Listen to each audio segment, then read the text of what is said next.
হত্যার শিকার আমাদের ওসমান হাদি। ওরা টার্গেট করেছে, বুকে গুলি করে নাই, পেটে গুলি করে নাই, পায়ে গুলি করে নাই, ডাইরেক্ট মাথায় গুলি করেছে। এর মানে মেধাটাকে ওরা নষ্ট করে দিতে চায়। এখনো নন মেধাবীরা, যারা এখনো মেধাহীন একটি জাতি দেখতে চায় বাংলাদেশকে, ভারতের করদ রাজ্য যারা বানাতে, তারা এখনো মেধাবীদের গুলি করছে মাথার মধ্যে, ঠিক না বলেন? সম্মানিত বন্ধুগণ, একজন হাদি মাথায় গুলি করে নিঃশেষ করে দিতে চেয়েছে। মনে রাখতে হবে, একজন হাদি নয়, বাংলাদেশে লক্ষ লক্ষ হাদি ওই 24-এর গণ অভ্যুত্থানে জীবন আল্লাহর হাতে দিয়ে তারপর ময়দানে নেমেছিল। আমি ভারত সরকারকে বলবো, বাংলাদেশের প্রতি আপনাদের যে চরম ঘৃণা, প্রতিশোধ স্পৃহা, তার বড় প্রমাণ এত বড় খুনি অপরাধী একজন পলাতক শাসককে আপনারা আশ্রয় দিয়েছেন, যা বিশ্বে অন্য কোন রাষ্ট্রে তাকে আশ্রয় দেয় নাই। শুধু তাই না, ওখানে বসে বাংলাদেশে যারা ওই হতাশ লীগের যারা আছে তাদেরকে এখনো সে ফায়েজ দিচ্ছে, অস্ত্র নাও, যা লাগে দিয়ে হামলা করো। নাম পড়বে বিএনপি মারা গেলে জামাতের দোষ, জামাত মারা গেলে বিএনপির দোষ।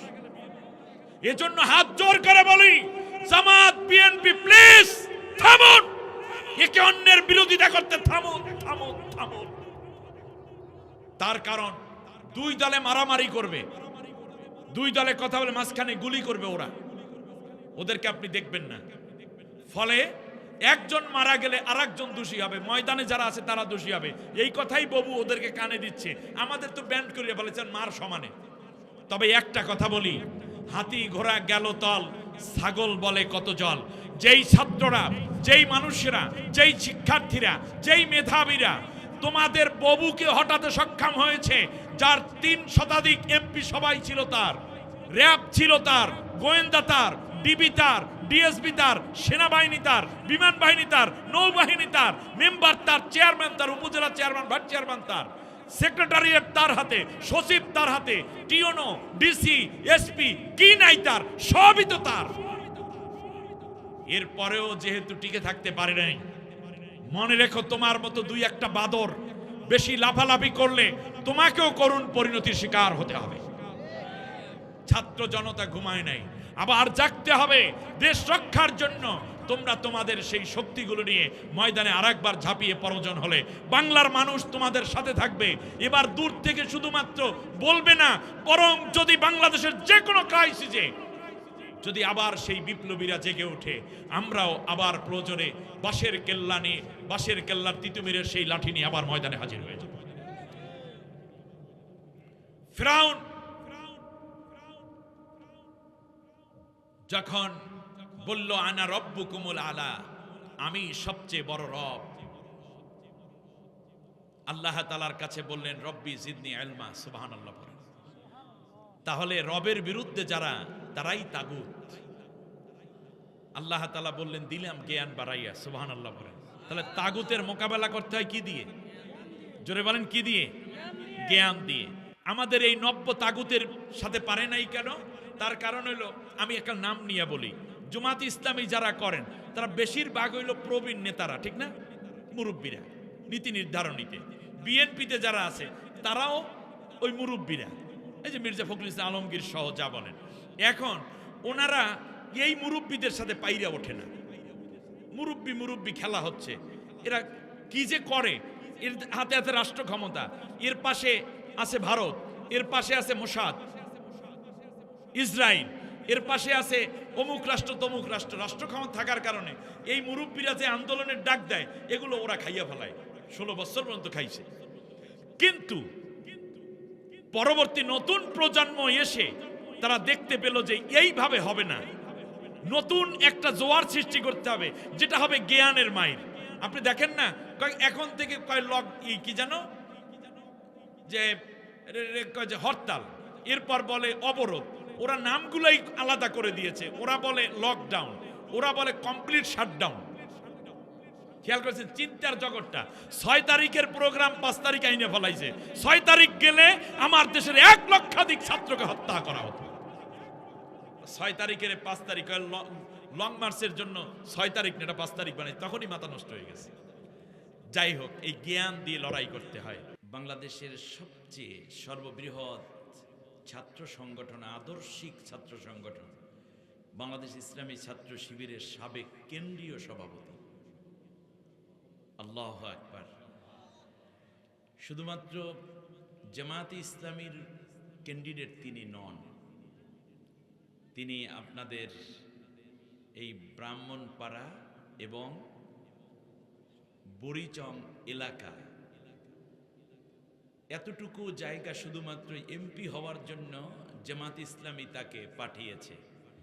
কিন্তু আমার একটা বিশ্বাস ভিন্ন, যদি আমাদের মোবারক ভাইকে আর আপনাদের দুলালকে আল্লাহ যদি জয়যুক্ত করেন আর তাকে যদি গোটা বাংলাদেশ পরিচালনার জন্য প্রধানমন্ত্রী দায়িত্ব দেয়া হয়, তাহলে গোটা বাংলাদেশকে তিনি সোনার বাংলায় সাজিয়ে দিতে পারবেন।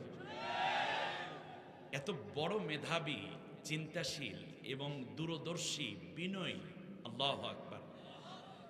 আমি তার বিনয় দেখেছি, নিরহংকার এক মানুষ। অহংকারীদেরকে তো আমরা, আল্লাহ পছন্দ করেন না, আমরাও পছন্দ করি না। আমার জীবনে তার সংস্পর্শ এবং তার কাছে যাওয়া এবং আমার কাছে আসা খুব বেশি হয়নি। যতটুকু দেখেছি বুঝতেই পারবেন না যে এই মানুষটি এত উচ্চশিক্ষিত, কথার মধ্যে আচরণে বুঝতেই দেন না। সবসময় দেখবেন চোখের মধ্যে, চোখের পাতা ভেজা, পানি লেগে আছে যেন। কার ভয়ে তার এত কান্না? সুবহানাল্লাহ। মুস্কি হাসি দিয়ে কথা। আমার খুব মনে পড়ে একটা দৃশ্য, আমি ভুলতেই পারছি না, আমার এই কলিজার টুকরা ভাইয়ের জন্য। আমি তখন ছিলাম জামিয়া কাসিমিয়ায়, পাশেই মাহফিল। একটু আগে পৌঁছে যাওয়ার কারণে আমি মাদ্রাসায় প্রিন্সিপাল হুজুরের সাথে সাক্ষাৎ হলো, তারা আমাকে উপরে নিয়ে বসালো। উপর থেকে নিচে নেমে যাও, পাশেই ছাত্র শিবিরের বড় প্রোগ্রাম ভাই শেষ করলেন মাদ্রাসায় কর্মীদেরকে নিয়ে বা সাথী সদস্যদেরকে। হঠাৎ করে দেখলাম ভেতর থেকে একটা ছেলে, একজন স্টুডেন্ট, আমার পায়ের কাছে এনে জুতা জোড়া দিয়ে, জুতা জোড়া এভাবে ধরে রেখেছে, অর্থাৎ আমি পায়ে যেন পড়লে জুতা জোড়া দৌড় দিয়ে সামনে মানে সরে না যায়। আমি পিঠে হাত রেখে জুতা জোড়া পায়ে দিলাম। এরপর আমি বললাম, আপনি কে? আস্তে করে বললেন, আমি মোবারক। আপনি মোবারক? পাশের থেকে কয়েকটা ছাত্র, তারা কত মেধাবী, কেউ ইউনিভার্সিটিতে পড়ছে, কেউ মেডিকেলে পড়ছে, কেউ বুয়েটে পড়ছে, কেউ ওই মাদ্রাসায়ও পড়ছে, বললেন যে আমাদের সিপি মহোদয়, মানে সেন্ট্রাল প্রেসিডেন্ট, কেন্দ্রীয় সভাপতি। আমার চোখে পানি এসে গেছে। ইয়া আল্লাহ, শিবিরের কেন্দ্রীয় সভাপতি আমার পায়ের জুতো ঠিক করে ধরে রাখে, আমি যেন জুতো ঠিক মতো পড়তে পারি। আমি তাকে হাত ধরে উপরে উঠাইয়া বুকের সাথে জড়াইয়া ধরে কপালে একটা চুমা দিয়ে বললাম যে তোমরা যেদিন দেশের নেতৃত্ব দিবে আমার প্রিয় ভাইরা, আপনারা যেদিন জাতির নেতৃত্ব দিবেন, সেই দিন এই জাতি শান্তি পাবে। আজ ঘুরে ঘুরে যেন সেই দোয়া কবুল হওয়ার রাস্তায় চলে আসছে। আপনারা কি আমার এই মায়ার ভাইটাকে লজ্জিত করবেন না সম্মানিত করবেন? কারণ আপনারা সম্মান দিয়ে দিলে তিনি আল্লাহর কোরআনকে সম্মানিত করবেন জাতীয় সংসদে, ঠিক না? আইনে আদালতে একটি পয়সা দুর্নীতি করবে না, লেখা রাখেন। যদি দুর্নীতি করে, কোন এমপি তো পালাইছে, এমপিরা এলাকায় কম আসে, কিন্তু বক্তা তো আসতেই হবে, ঠিক না? আজকে বলে গেলাম, আমাদের ভাইকে রেখে গেলাম আপনাদের আমানতদারিতায়। এমপি যদি হয়ে যান, তারপরে যদি আপনাদের জন্য সরকারের বরাদ্দ একটি পয়সাও আত্মসাৎ করে, দুর্নীতি করে, আমাকে তো বারবার আসতে হবে আপনাদের মাঝে। সেই দিন আমাকে যত গালিগালাজ করা দরকার, অপমানিত করা দরকার, আপনারা করে দিয়েন। তবে কোরআন সামনে রেখে বললাম, যেই কাফেলায় তিনি আছেন, সেই কাফেলায় যতজন এমপি হবে, মন্ত্রী হবে, একটি পয়সাও দুর্নীতি করবে না। এই শিক্ষা তার সংগঠন এবং ইসলাম আমাদেরকে দেয় নাই, তারাও এই কাজ করার কোনো সুযোগ নাই। সুতরাং আগামী দিনে যদি সোনার বাংলা করতে হয়, সত্যিকার উচ্চতর বাংলাদেশ গড়তে হয়, তাহলে সোনার মানুষ দরকার। আর সেই মানুষ গড়ে গড়ে আজ আপনাদের কাছে আপনাদের দুলাল এসেছে। নাম কি? দুলালপুরের দুলালরা কোন দিক তাকানোর সুযোগ নাই। আল্লাহর কোরআন যেই দিকে, সৎ মানুষ যেই দিকে, আমরা সেই দিকে চলে যাব। আল্লাহ আমাদের কবুল করুন। আপনারা রাজি থাকবেন তো? কে কে রাজি থাকবেন? দুইটা হাত উঁচু করে আল্লাহকে দেখা।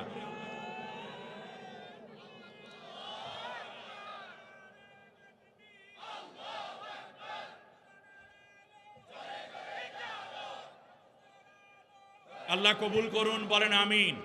সবাই বলেন আমিন। এটা একটু উঁচু করে দিতে হবে। আল্লাহ কবুল করুন। আপনাদেরকে প্রচন্ড ভালো লেগেছে। আজ খুব অল্প কথায় আপনাদেরকে বিদায় করতে চাই এবং আমিও বিদায় নিতে চাই ইনশাআল্লাহ। সূরা ফাতিহা থেকে আলোচনা করার জন্য বলা হয়েছে। সূরা ফাতিহা মানে গোটা সূরা, সব তো বলা যাবে না। কিছু আলোচনা করে আজকে বিদায় নিতে চাই ইনশাআল্লাহ, বিমাশিয়াতিল্লাহ ওয়া বিফাদলিল্লাহ। আলহামদুলিল্লাহ আলহামদুলিল্লাহিল্লাযী হাদানা লিহাযা وما كنا لنهتدي لولا أن هدانا الله والصلاة والسلام على رسول الله من لا نبي بعده وعلى آله وأصحابه أجمعين. فقد قال الله تبارك وتعالى في كلامه المجيد وفرقانه الحميد: أعوذ بالله من الشيطان الرجيم. জবান খুলুন, মহব্বতে প্রাণ ভরে আমার সঙ্গে আল্লাহর কোরআন পড়ুন। বিসমিল্লাহির রাহমানির রাহিম।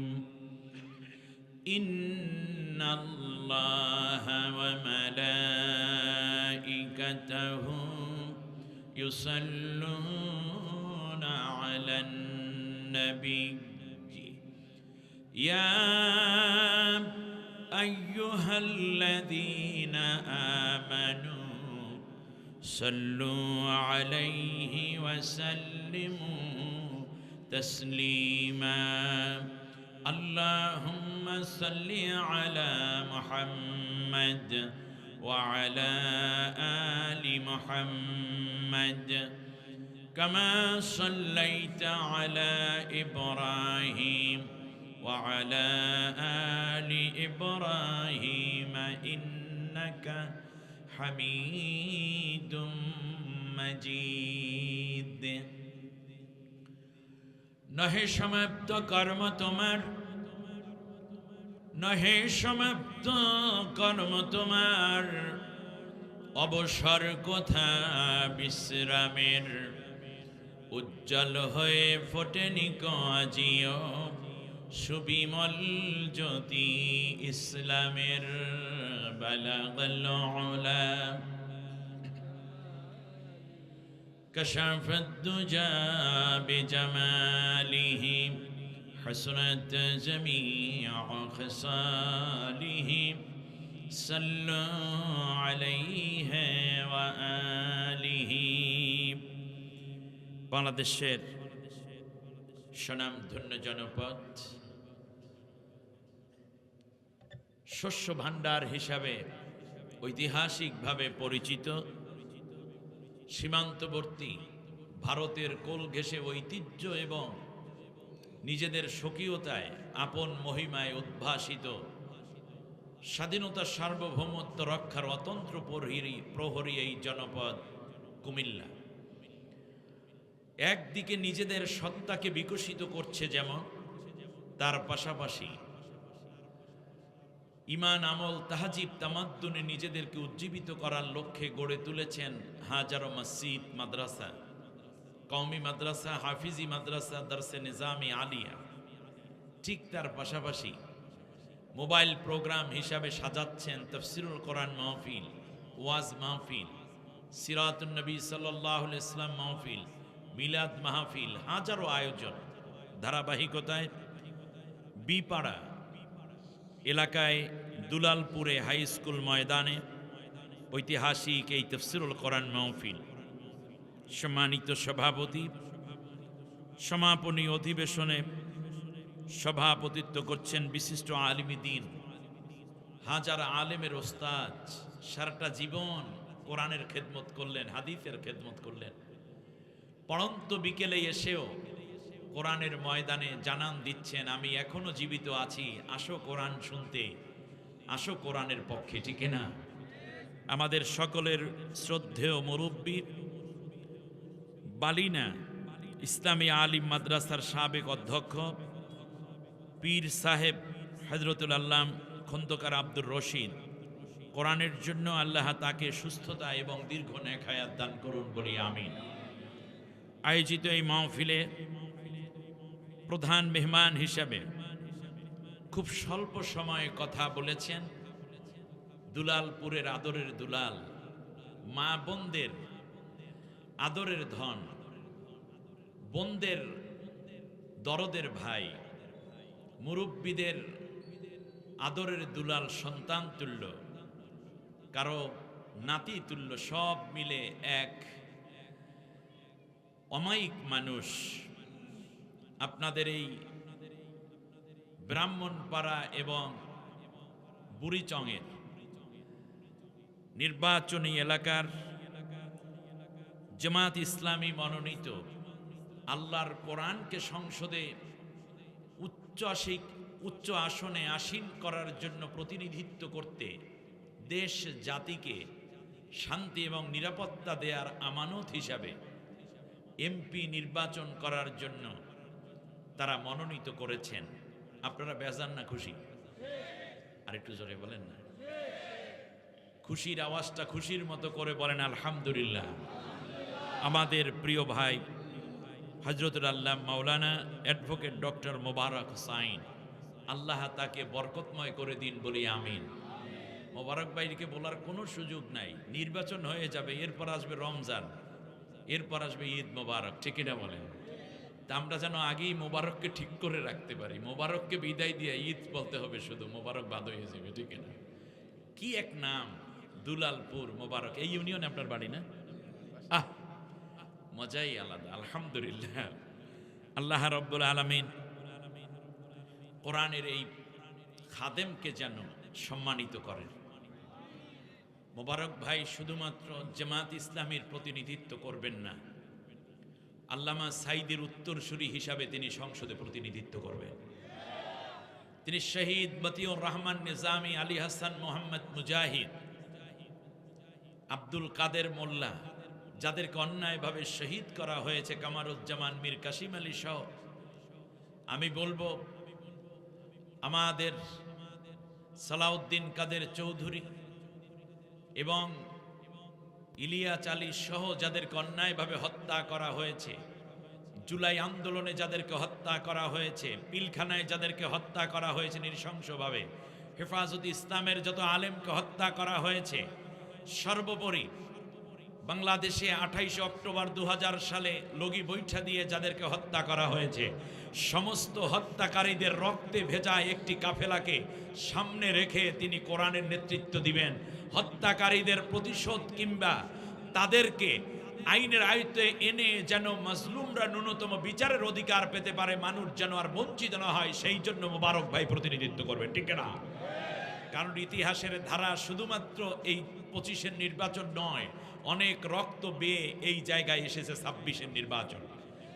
অতএব আমার বিশ্বাস, হাজারো মায়ের খালি করা কোল, নারী, বিধবা নারীর কান্না, ইয়াতিম শিশুর দরদ ভরা সেই আবেগকে যেন সুন্দর করে তুলে ধরতে পারেন, সেই জন্য আপনাদের দুলালকে আপনারা আশা করি যথা সময় যথার্থভাবে মূল্যায়ন করবেন। আল্লাহ কবুল করুন বলি আমিন। প্রধান অতিথি হিসাবে থাকার কথা জনাব আলহাজ ফয়েজ আহমদ সাহেব, বিশিষ্ট ব্যবসায়ী, উনি আছেন?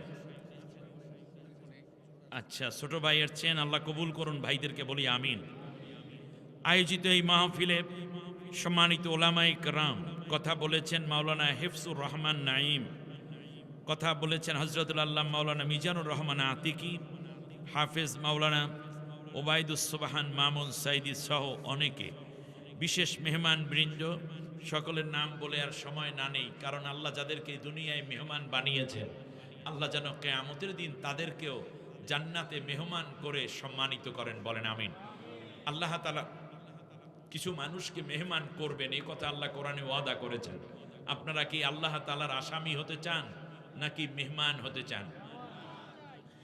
আল্লাহ রাব্বুল আলামিন বলেন, শোনো, ইয়াউমা নাহশুরুল মুত্তাকিনা ইলার রাহমানি ওয়াফদা।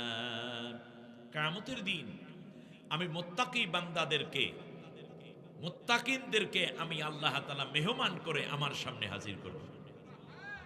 আল্লাহর কাছে আজ দোয়া, মাবুদ কিয়ামতের দিন তুমি আমাদেরকে মেহমান হয়ে সম্মানিত হওয়ার তৌফিক দান করো, বলেন আমিন।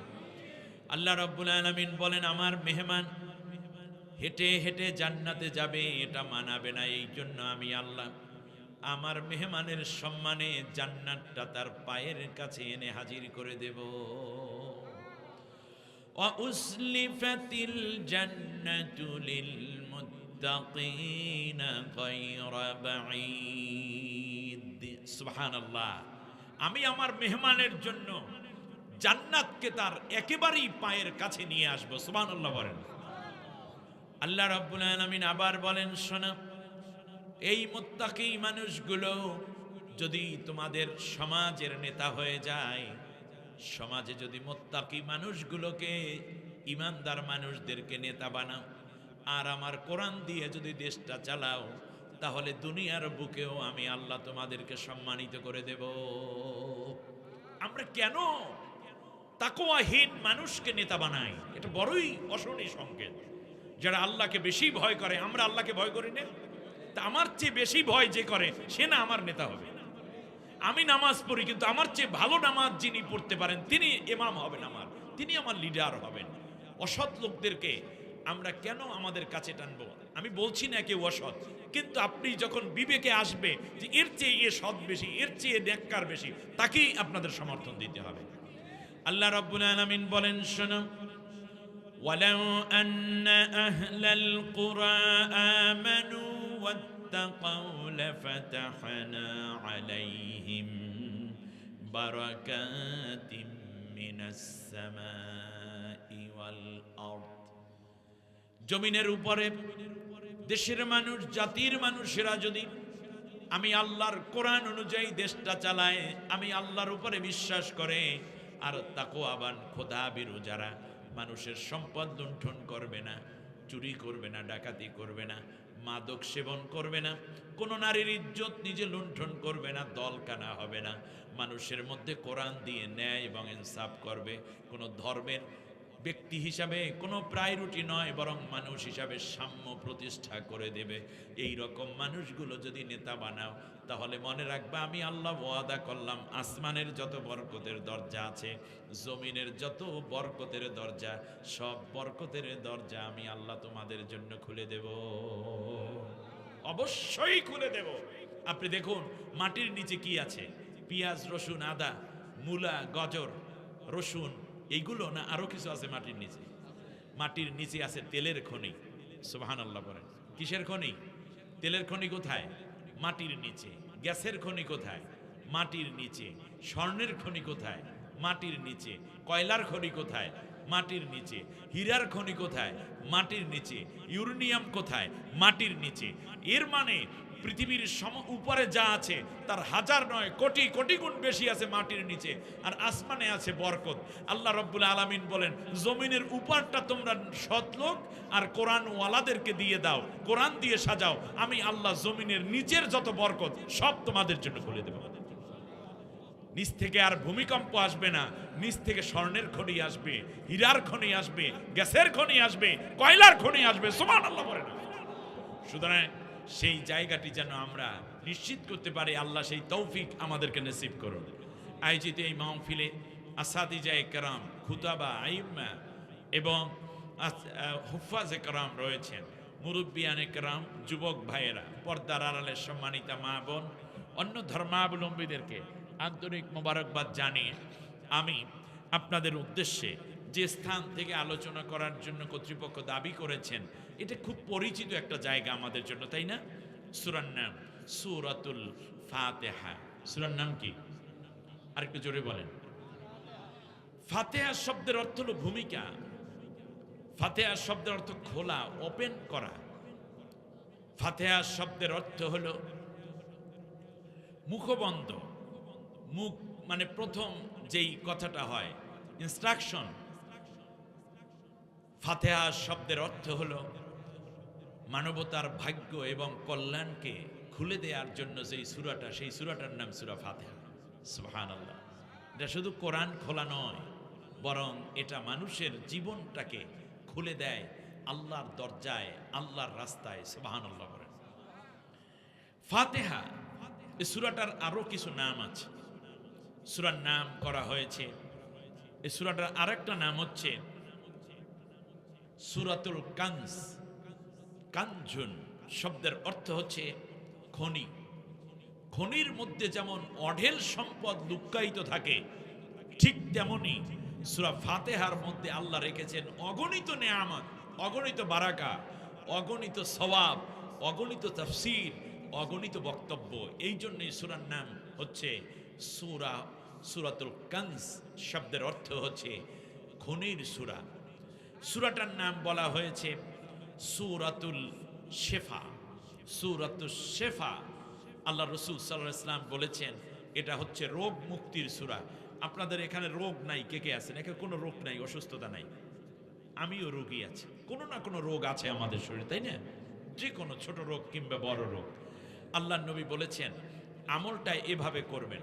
আপনি যখন আপনার কাছে কেউ কোনো পানি নিয়ে আসবে কিংবা কোনো বস্তু নিয়ে আসবে, কোনো খাবার নিয়ে আসবে, আপনি সূরা ফাতিহা পড়ে ফুঁক দেন, যথেষ্ট হবে।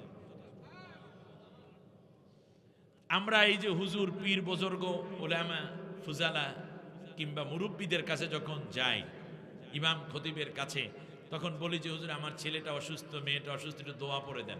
হুজুর কি দিয়ে পড়ে জানেন? হুজুর কিন্তু ডাক দিয়ে সূরা পড়ে না। হুজুর আস্তে আস্তে কোন সূরা পড়ছে? সূরা ফাতিহা পড়ে ফু দিয়েছে, কাম হয়ে গেছে। আজকে গোমর ফাঁক করে দিলাম, ঠিক আছে কিনা?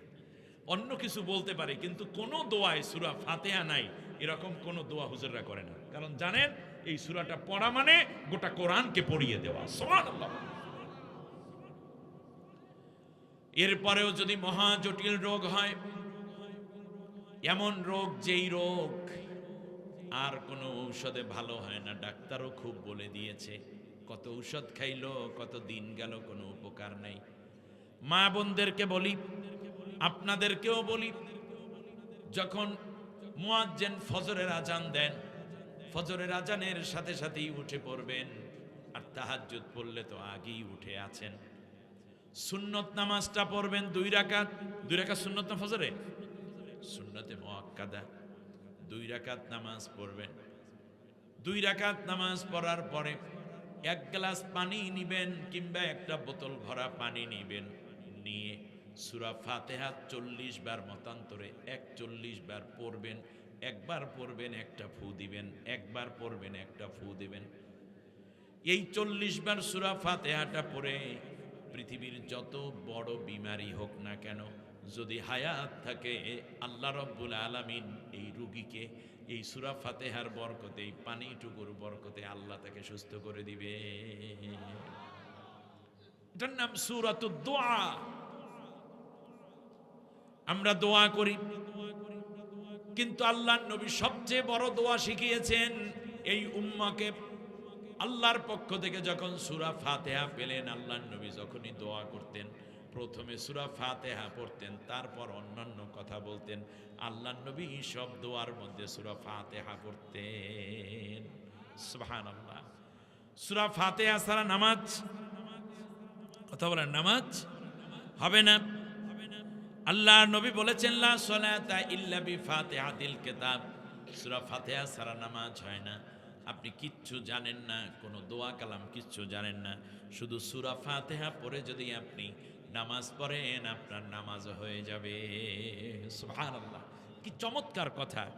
নামাজের মধ্যে বান্দা আল্লাহর সাথে কথা বলে। সুবহানাল্লাহ। যখন বান্দা সূরা ফাতিহা পড়ে তখন আল্লাহ রাব্বুল আলামিন বান্দার কথার জবাব দেন। সূরা ফাতিহার মধ্যে 7টা আয়াত, অর্ধেক নিয়েছেন আল্লাহ রাব্বুল আলামিন আর অর্ধেক দিয়েছেন বান্দাকে। আল্লাহ রাব্বুল আলামিনের অর্ধেক আর বান্দার অর্ধেক।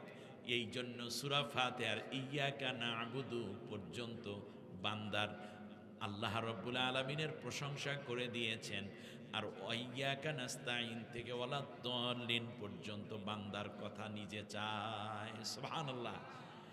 আল্লাহর নবী বলেছেন সূরা ফাতিহা যখন কোন বান্দা পড়ে, আমরা তো খুব তাড়াতাড়ি পড়বি আলহামদুলিল্লাহ রাব্বিল আলামিন আর রহমানির রহিম মালিকিদ দাল্লিন। না না, এটা করবেন না। আল্লাহ রাসূল সাল্লাল্লাহু আলাইহি ওয়াসাল্লাম যখন সূরা ফাতিহা পড়তেন আলহামদুলিল্লাহি রাব্বিল আলামিন, এইটুকু বলতে যতটুকু সময় লাগে আল্লাহর নবী ঠিক ততক্ষণ চুপ থাকতেন। আর রহমানির রহিম আল্লাহর নবী বলার পরে ঠিক ওই সময়টুকু চুপ থাকতেন। সাহাবীরা এই সময় পড়ে নিতেন, কিংবা না পড়লে চুপ থাকতেন। সাহাবীরা মনে মনে পড়তেন, অথবা আল্লাহর রাসূল এই পর্যন্ত চুপ থাকতেন, যাতে করে আল্লাহর জবাবটা নবীর কানে ভেসে আসতে পারে। সুবহানাল্লাহ। আর রহমানির রহিম আবার চুপ থাকুন। মালিকি ইয়াউমিদ্দিন আবার চুপ থাকুন, তার কারণ সূরা ফাতিহা মানে আল্লাহর সাথে বান্দার কথা। সুবহানাল্লাহ। আল্লাহর সাথে বান্দার কথা হয়। নামাজ পড়েন দ্বীনের নবী যেন আল্লাহর সাথে কথা কয়, মাঝ রাতে নবী নামাজ পড়তে যান, হাতে লাঠি মাথায় পাগড়ি, নামাজ পড়তেন বাইতুল্লাহ, মাঝ রাতে নবী নামাজ পড়তে যায়। আল্লাহু আকবার। আর নবী বলেছেন ফাইদা ক্বালাল আবদু, যখন কোন বান্দা নামাজের মধ্যে দাঁড়াইয়া বলে কিংবা বাইরেও বলে আলহামদুলিল্লাহি রাব্বিল আলামিন, আলহামদুলিল্লাহি রাব্বিল আলামিন, যখন বান্দা বলে praise be to Allah, he is the sustainer of the worlds, আল্লাহর জন্য সমস্ত প্রশংসা, যিনি তামাম জাহানের পালনকারী। সুবহানাল্লাহ। লালন পালনকারী এ কথা যখন বলে তখন আল্লাহ তাআলা তার জবাব দিয়ে বলে ক্বাল আল্লাহু তাআলা, তখন আল্লাহ বলতে থাকেন হামিদানি আবদি, আমার বান্দা আমার প্রশংসা করেছেন। এই পৃথিবীতে কোনো কিছু চাইতে হলে প্রথমে তার প্রশংসা করতে হয়, ঠিক কিনা? আপনি এমপি সাহেবের কাছে একটা দরখাস্ত লিখবেন, আপনার বাড়ির দরজায় একটা কালভার্ট দরকার, স্কুলে একটা বিল্ডিং দরকার, আপনার ইউনিয়নে 10টা টিউবওয়েল দরকার। আপনি লিখবেন বরাবর মাননীয় এমপি মহোদয়, আসসালামু আলাইকুম, আমরা অমুক এলাকাবাসী আপনার একান্ত ভক্তবৃন্দ, আপনাকে ছাড়া আমরা কিছুই বুঝি নাই, আমরা কত কষ্ট সহ্য করেছি আপনার জন্য, আপনি আমাদের মহান নেতা, আমরা গর্বিত, আপনি আমাদের এলাকার সন্তান হিসাবে আপনি যে এই মুহূর্তে সংসদে প্রতিনিধিত্ব করছেন, এই জন্য আমরা গর্বিত। আপনার সৎ নেতৃত্বের সাথে সাথে আমাদের উন্নয়ন হোক, যেন বাংলাদেশের অন্যান্য এমপিরাও অনুসরণ করতে পারে, সেই রকম নেতৃত্ব আমরা পেয়েছি বিদায় আমরা নিজেদেরকেও ধন্য মনে করছি। সব পাম্পট্টি প্রথমে দিতে হয়, ঠিক কিনা বলেন? প্রশংসা করতে হয়। এই প্রশংসা আল্লাহও পছন্দ করেন। সুবহানাল্লাহ বলেন। হ্যাঁ, আল্লাহ তাআলা প্রশংসা পছন্দ করে না? আলহামদুলিল্লাহ, সূরা ফাতিহার প্রথম শব্দ কি? আলহামদুলিল্লাহ। মানুষের প্রত্যেকটা জীবনের প্রতিটা প্রহরের প্রথম শব্দ আলহামদুলিল্লাহ। দিনের শুরুতে আমরা যখন উঠি তখন আমরা কি পড়ি? কিভাবে পড়েন? আলহামদুলিল্লাহিল্লাযী আহইয়ানা বা'দামা আমাতানা ওয়া ইলাইহিন নুশুর। পড়েন কিনা? তাহলে কি বললেন? আল্লাহ, যিনি, সমস্ত প্রশংসাই আল্লাহর জন্য, যিনি আমাকে মৃত্যু থেকে জীবন্ত করেছেন এবং একদিন তার কাছেই ফিরে যেতে হবে। তাহলে বান্দা, আমাদের দেশে মানুষ যে জন্ম দিবস কিংবা জন্মবার্ষিকী পালন করে, আরে মানুষের তো প্রত্যেক দিনই জন্মবার্ষিকী। আমি তো মরা ছিলাম, মৃত্যু থেকে আমার আল্লাহ আমাকে রাতে মৃত্যু ছিলাম আমি, তারপর আল্লাহ আমাকে জীবিত করেছেন। আমার প্রত্যেক দিনই জন্মবার্ষিকী, ঠিক জন্মদিন, ঠিক না? আমার প্রত্যেক দিনই কি জন্মদিন। আমরা প্রশংসা করি আল্লাহ রাব্বুল আলামিনের। আল্লাহ সুবহানাহু ওয়া তাআলার জন্য প্রশংসা করতে গিয়ে বলি আলহামদুলিল্লাহি রাব্বিল আলামিন। আল্লাহ রাব্বুল আলামিন বললেন, বান্দা তুই আমার প্রশংসা করো। দুনিয়ায় ভাত খেয়ে, কোনো খাবার খেয়েও আমরা কি পড়ি? আলহামদুলিল্লাহিল্লাযী আত'আমানা ওয়া সাকানা ওয়া জাআলানা মিনাল মুসলিমিন। এরপরে আমরা আবার চলে যাই কোথায়? জান্নাতের মধ্যে বান্দা আলহামদুলিল্লাহ পড়বে, তাহিয়াতুহুম ফিহা সালামুন ওয়া আখিরু দাওয়াহুম আনিল হামদুলিল্লাহি রাব্বিল আলামিন। সুবহানাল্লাহ বলেন। লা ইয়াসমাউনা ফিহা লাগওয়ান ওয়ালা তা'সীমান ইল্লা কিলান সালামান সালামা। আল্লাহ রাব্বুল আলামিন বলেন, জান্নাতের মধ্যে শুধু সালাম শুনতে পাবে। হুর গেলেমান আর ফেরেশতারা জান্নাতীদেরকে সালাম দিবে, সালাম দিবে। আর শেষবারে খুশি হয়ে আমার বান্দা বলবে আলহামদুলিল্লাহি রাব্বিল আলামিন। শুধু নামাজের মধ্যে আলহামদুলিল্লাহ না, কোন নিয়ামত পেয়ে আমরা কি বলবো? আলহামদুলিল্লাহ বলে শুকরিয়া আদায় করব। আমার আল্লাহ বলেন, লা ইন শাকারতুম লা আযীদান্নাকুম ওয়া লা ইন কাফারতুম ইন্না আযাবি লাশাদীদ। মনে রাখবা, যদি নিয়ামত পেয়ে শুকরিয়া আদায় করো তাহলে নিয়ামত আরো বাড়াইয়া দেব, আর যদি অস্বীকার করো তাহলে আমি কঠিন শাস্তি দেব।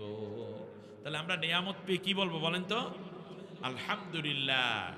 এবার আল্লাহ রাব্বুল আলামিন বলেন, যখন কোনো বান্দা আলহামদুলিল্লাহ পড়ে, যখন কোনো বান্দি আলহামদুলিল্লাহ বলে, তখন আল্লাহ ডাক দিয়া বলে, আমার আল্লাহ আমার বান্দা আমার প্রশংসা করেছে। হামিদানি আব্দি, আমার বান্দা আমার প্রশংসা করেছে।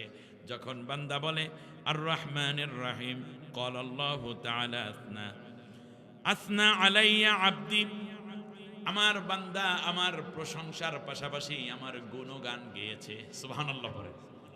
তাহলে বান্দা বলে আলহামদুলিল্লাহি রাব্বিল আলামিন, আল্লাহ বলেন হামিদানি আব্দি। কাদের সাথে বলে? ফেরেশতাদের সাথে। সুবহানাল্লাহ বলেন। আল্লাহ বলেন ফেরেশতাদের সাথে যে আমার বান্দা এইটা বলেছে, আমার বান্দা আমার প্রশংসা করেছে, আমার গুণ কীর্তন পেয়েছে। যখন বান্দা বলে ওয়াইদা ক্বালা মালিকি ইয়াউমিদ্দিন ক্বালা মাজ্জাদানি আব্দি, যখন বান্দা বলে আল্লাহ তাআলা তুমি হচ্ছ বিচার দিবসের অধিপতি, হিসাব ঘোষণার দিনের অধিপতি, তখন আল্লাহ রাব্বুল আলামিন বলেন আমার বান্দা আমার শ্রেষ্ঠত্ব ঘোষণা করেছে। সুবহানাল্লাহ, কি চমৎকার আল্লাহর সাথে বান্দার কথোপকথন, কি মজার একটা জায়গা। আল্লাহ রাব্বুল আলামিন বলেন, আল্লাহর নবী এরপর আবার বলেন ফাইদা ক্বালা ইয়্যাকা না'বুদু ওয়া ইয়্যাকা নাস্তাঈন ক্বালা হাযা বাইনি ওয়া বাইনা আবদি ওয়া লিআবদি মা সাআল। আল্লাহর নবী বলেন, শোনো, আমার বান্দা বলল আল্লাহ তোমার ইবাদত করি, তোমার কাছেই সাহায্য চাই। আল্লাহ রাব্বুল আলামিন ফেরেশতাদেরকে বলেন, এই জায়গায় আমার বান্দা আর আমার মধ্যে একটা কন্টাক্ট হয়ে রইল।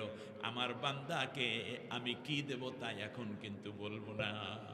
সুবহানাল্লাহ, আমার বান্দাকে কত দেব, কত কিছু দেব এখন বলবো না, ওয়েট করে, এটা তোমাদেরকে জানাবো না আমি যে কি দেব আমার বান্দাদেরকে। সুবহানাল্লাহ বলেন। বান্দা এরপর বলে ইহদিনাস সিরাতাল মুস্তাকিম সিরাতাল্লাযীনা আন'আমতা আলাইহিম গায়রিল মাগদুবি আলাইহিম ওয়ালাদ-দাল্লিন। এই কথা যখন বান্দা বলে ক্বালা হাযা লিআবদি ওয়া লিআবদি মা সাল, আল্লাহ রাব্বুল আলামিন বলেন আমার বান্দা আর আমার মধ্যে যত কথা হলো সব কিছু আমার বান্দাকে দিয়ে আমি ধন্য করে দেব। সুবহানাল্লাহ। সুতরাং আল্লাহ সুবহানাহু ওয়া তাআলার সাথে বান্দার এমন কথোপকথন আমরা যেন নতুন করে সুন্দর করে ধারণ করে রাখতে পারি, সেই জন্য আল্লাহর কাছে কামনা করে আজকের আলোচনা একেবারে মূল কথায় প্রবেশ করছি। আপনারা সূরা ফাতিহা সবাই জানেন তো? আমার সাথে পড়েন, আউযু বিল্লাহি মিনাশ শাইতানির রাজিম, বিসমিল্লাহির রাহমানির রাহিম। বিতাড়িত অভিশপ্ত শয়তানের ওয়াসওয়াসা থেকে আল্লাহর আশ্রয় চাই। পরম করুণাময় অসীম দয়ালু আল্লাহর নামে শুরু করছি, পড়েন আমার সাথে সবাই। আলহামদুলিল্লাহি রাব্বিল আলামিন আর রহমানির রহিম মালিকি ইয়াউমিদ্দিন ইয়্যাকা না'বুদু ওয়া ইয়্যাকা নাস্তাঈন ইহদিনাস সিরাতাল মুস্তাকিম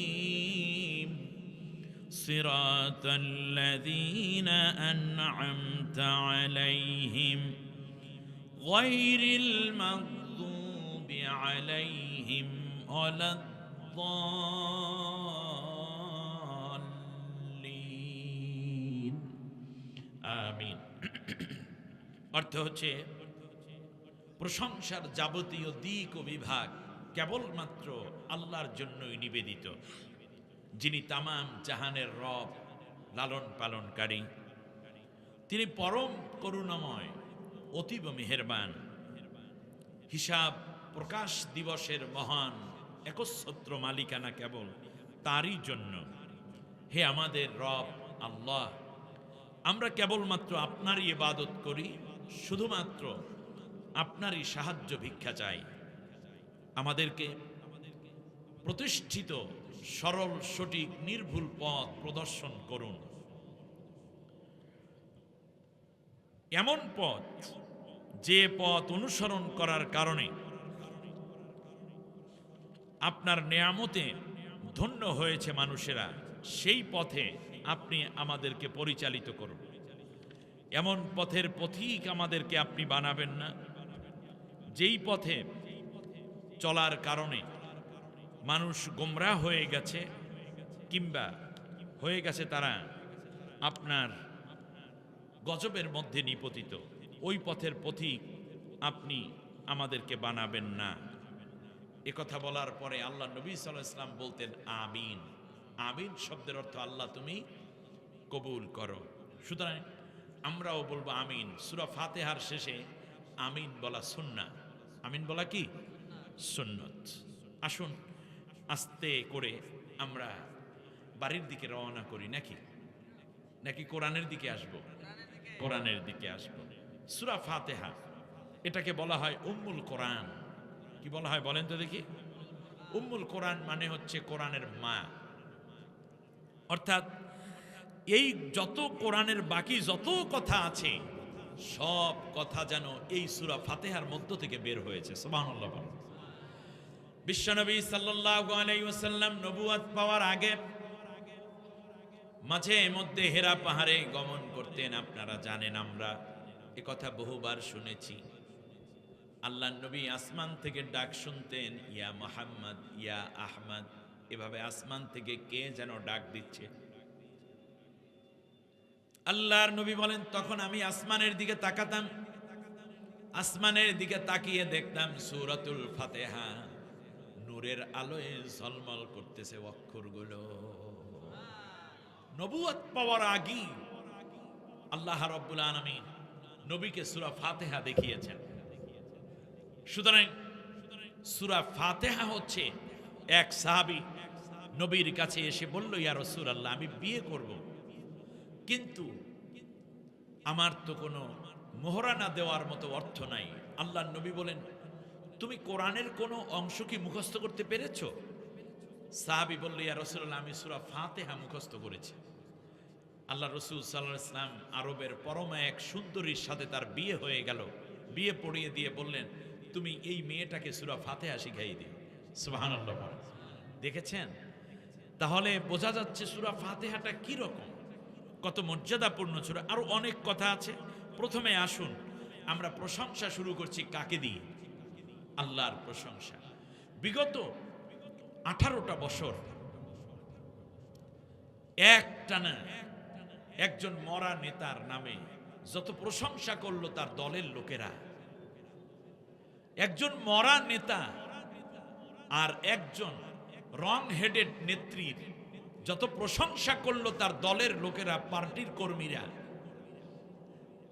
আর যত মূর্তি বানালো, প্রশংসা করতে গিয়ে রাস্তাঘাট, বিল্ডিং, কালভার্ট, ব্রিজ, যত নাম তারা দিয়েছে, যতবার তার কর্মীরা এই নামটা উচ্চারণ করত মিথ্যা প্রশংসায়, যদি তার 100 ভাগের 1 ভাগও আল্লাহর নাম উচ্চারণ করত, তাহলে প্রত্যেকে আল্লাহর ওলি হয়ে যেতে পারত। যেই দিন বলেছি আলহামদুলিল্লাহ, সেই দিন অন্য কারো প্রশংসা এমন করা যাবে না যেটা আল্লাহর সাথে শিরকের পর্যায়ে পৌঁছে যায়। ঠিক না বলেন? এই কথাটা এই সূরাটার মধ্যে আছে, খুব মন দিয়ে শুনতে হবে কথাগুলো। মনে হয় যেন সূরা ফাতিহা আপনি নতুন শুনতেছেন। এবার খেয়াল করুন, আলহামদু, হামদ শব্দের অর্থ হলো প্রশংসা, আর শুকরিয়া শব্দের অর্থ হলো কৃতজ্ঞতা। আমি আপনাদের কৃতজ্ঞতা প্রকাশ করছি। আমাদের ভাই কার বাসায় যেন খাইলাম, গিয়াসউদ্দিন ভাইয়ের বাসায়, আসলেই ভাবি খুব ভালো রান্না করেছেন, আন্তরিকতার সাথে খাওয়ালেন, আপনারা এত মায়া করলেন, এই জন্য আমি আপনাদের কাছে কৃতজ্ঞ। কিন্তু এর অর্থ এই নয় যে আমরা আল্লাহর প্রশংসা করব, আপনাদেরও প্রশংসার সাথে চালাই দেব। মানলাম ইয়াশকুরিন নাসা ফালাম ইয়াশকুরিল্লাহ, যেই ব্যক্তি বান্দার শুকরিয়া জ্ঞাপন করে না, সে আল্লাহরও শুকরিয়া জ্ঞাপন করে না। আল্লাহ কোরআনের মধ্যে বলছে, আনিশকুরলি ওয়ালি ওয়ালিদাইকা ইলাইয়াল মাসির, তোমরা আল্লাহরও শুকরিয়া করো, মা বাবারও শুকরিয়া করো, কিন্তু প্রশংসাটা হতে হবে কার? আল্লাহ রাব্বুল আলামিন বলেন, শোনো, প্রশংসা একমাত্র আমার। বাবাকেও প্রশংসা করতে গিয়ে আল্লাহর পর্যায়ে নেওয়া যাবে না। বাবা, আপনি যদি আমার বাবা না হতেন তাহলে এই দুনিয়ায় আমার আশাই হতো না, কারণ তোমার মতো বাবা ছাড়াও তো দুনিয়ায় আল্লাহ বহু মানুষ তৈরি করে। তোমার বাপকে বাদ দিলে বাকি সন্তানরা কি অন্য বাবা দ্বারা হয়নি? হয়েছে। বাপ ছাড়াও তো আল্লাহ দুনিয়ায় সন্তান প্রেরণ করেছেন। নাম বলেন তো কোন নবীর? হযরত ঈসা আলাইহিস সালামের। সুতরাং বুঝতে হবে যে প্রশংসার জায়গাটা, হায়রে আল্লাহ, মুরিদেরা প্রশংসা করে, ওলিয়ে কামেল, মাহবুবে সোমানি, কুতুবে রব্বানি, হাদিয়ে দাওরান, মুজাদ্দিদে জামান, কামেলে মুকাম্মিল, এই যুগের শ্রেষ্ঠতম হাদি, হাদিয়ে জামান, হযরত কুতকুতি পীর সাহেব কিবলা মাক্কুজি, আহা, ঠিক কিনা বলেন? মাদ্দা জিল্লাহুল আলী, কত প্রশংসা। আর পীর প্রশংসা শুনে বলে, বাংলাদেশে কম পীর দেখেছি, আছে কিছু হক্কানি পীর মাসায়, যে বাবা এত প্রশংসা করিস না, আমি আল্লাহর সবচেয়ে গুনাহগার এক গোলাম, ঠিক না বলেন? এমনটা হওয়া উচিত। আচ্ছা বলেন তো দেখি, একটা জিনিস আপনাদেরকে ভুলটা ধরাইয়া দেই, দেখি বোঝেন কিনা। কুমিল্লার মানুষ তো ব্রেন পরিষ্কার, এটা আমি বুঝি, অল্প বললে বুঝে ফেলাইবেন। যেমন ওলিয়ে কামেল, উনি হলেন কামেলে অলিদের একেবারে সর্বোচ্চ পর্যায়ে, কামেল অলি। এটা বলতেছে কে? মুরিদ বলতেছে, গোশক মুরিদ বলতেছে। আচ্ছা, আপনাদেরকে একটা কথা বলি, যেমন আমার হার্ট খুব ভালো আছে, এটা কি আপনি বুঝবেন না ডাক্তার বুঝবে? যেন তেন ডাক্তার না, ভালো ডাক্তার? ভালো ডাক্তার। যখন ভালো ডাক্তার, ডাক্তারের মধ্যেও ভালো ডাক্তার যখন এনজিওগ্রাম বা অন্য কোনো উপায় বলে যে আপনার হার্ট খুব সুন্দর আছে, কোনো টেনশন করবেন না, তাহলে বলুন তো দেখি, উনি আমার চেয়ে অভিজ্ঞ নাকি উনি আমার চেয়ে মূর্খ? অভিজ্ঞ। অর্থাৎ আমার হার্ট কেমন সেইটা বলতেছেন যেই ডাক্তার, সেই ডাক্তার, আমি তো রুগী, আমি কি রুগী, যিনি বলতেছেন খুব ভালো হার্ট, তাহলে বোঝা যায় উনি, আমি, আমার চেয়ে উনি কি অভিজ্ঞ। তাহলে এখন উনি যে কামেল, এটা কিন্তু কোন পীর কোনদিন বলে নাই আমি কামেল পীর, বলে, কিন্তু বুঝছে কে? মুরিদে। তাহলে এর মধ্যে আসলে পীর হওয়ার উপযুক্ত কে বড়, পীর সাহেব নাকি মুরিদে? কারণ মুরিদ বুঝা ফেলাইছে যে উনি কামেল, তাহলে বোঝার জন্য যোগ্যতা তো আরো বড় দরকার। কথা বোঝা, উনি কত বড় কামেল যে ওনার পীর কামেল হয়েছিল বুঝা ফেলাইছে। তাহলে পীর কামেল নাকি মুরিদ কামেল বড়? আমার দেশের পীরেরা বাতাসে ওড়ে না, মুরিদেরা উড়ায়। কি এক আজীব দেশ আমাদের, যেখানে গান গায়, আল্লাহর ধন রাসূলকে দিয়া গেলেন আল্লাহ গায়েব হইয়া, রাসূলের দান খাজা পাইয়া শুইয়া আছে আজমিরে, কেউ ফেরে না খালি হাতে খাজারে তোর দরবারে। তাহলে আল্লাহটা দেশে কারে? রাসূলরে দিয়ে আল্লাহ কি হয়ে গেছে? গায়েব হয়ে গেছে। আল্লাহর নাই, আল্লাহ গায়েবের জায়গা। এর আগে আল্লাহর দ্বারা জিনিস কিছু ছিল, এটা দিয়ে গেছে কারে? তাহলে এখন আল্লাহর কাছে কোনো জিনিস আছে না রাসূলের কাছে আছে? আল্লাহ কাছে সব। আর আল্লাহ বলতেছেন আল্লাহু গনিয়ুন ওয়া আনতুমুল ফুকারা, আমি আল্লাহ ধনী, তোরা সব ভিক্ষুকের দল, ভিক্ষুকের বাচ্চা ভিক্ষুক। অথচ গানের মধ্যে আসছে কি আল্লাহর দান রাসূলকে দিয়ে গেলেন আল্লাহ গায়েবে। আবার রাসূলেরটাও রাসূল রাখে নাই, সেই রাসূলের দান আবু বকর পায় নাই, ওমর পায় নাই, উসমান পায় নাই, আলী পায় নাই, হাসান হুসাইন পায় নাই, ফাতেমা পায় নাই, খাব্বাব খুবাইব বিলাল আরাদ পায় নাই। তা পাইছে কে? আবার একেবারে এই আজ থেকে মাত্র 400 বছর আগে খাজা মাইনুদ্দিন চিশতি রহমাতুল্লাহ পেয়ে গেছে, মাঝখানে কেউ পায় নাই।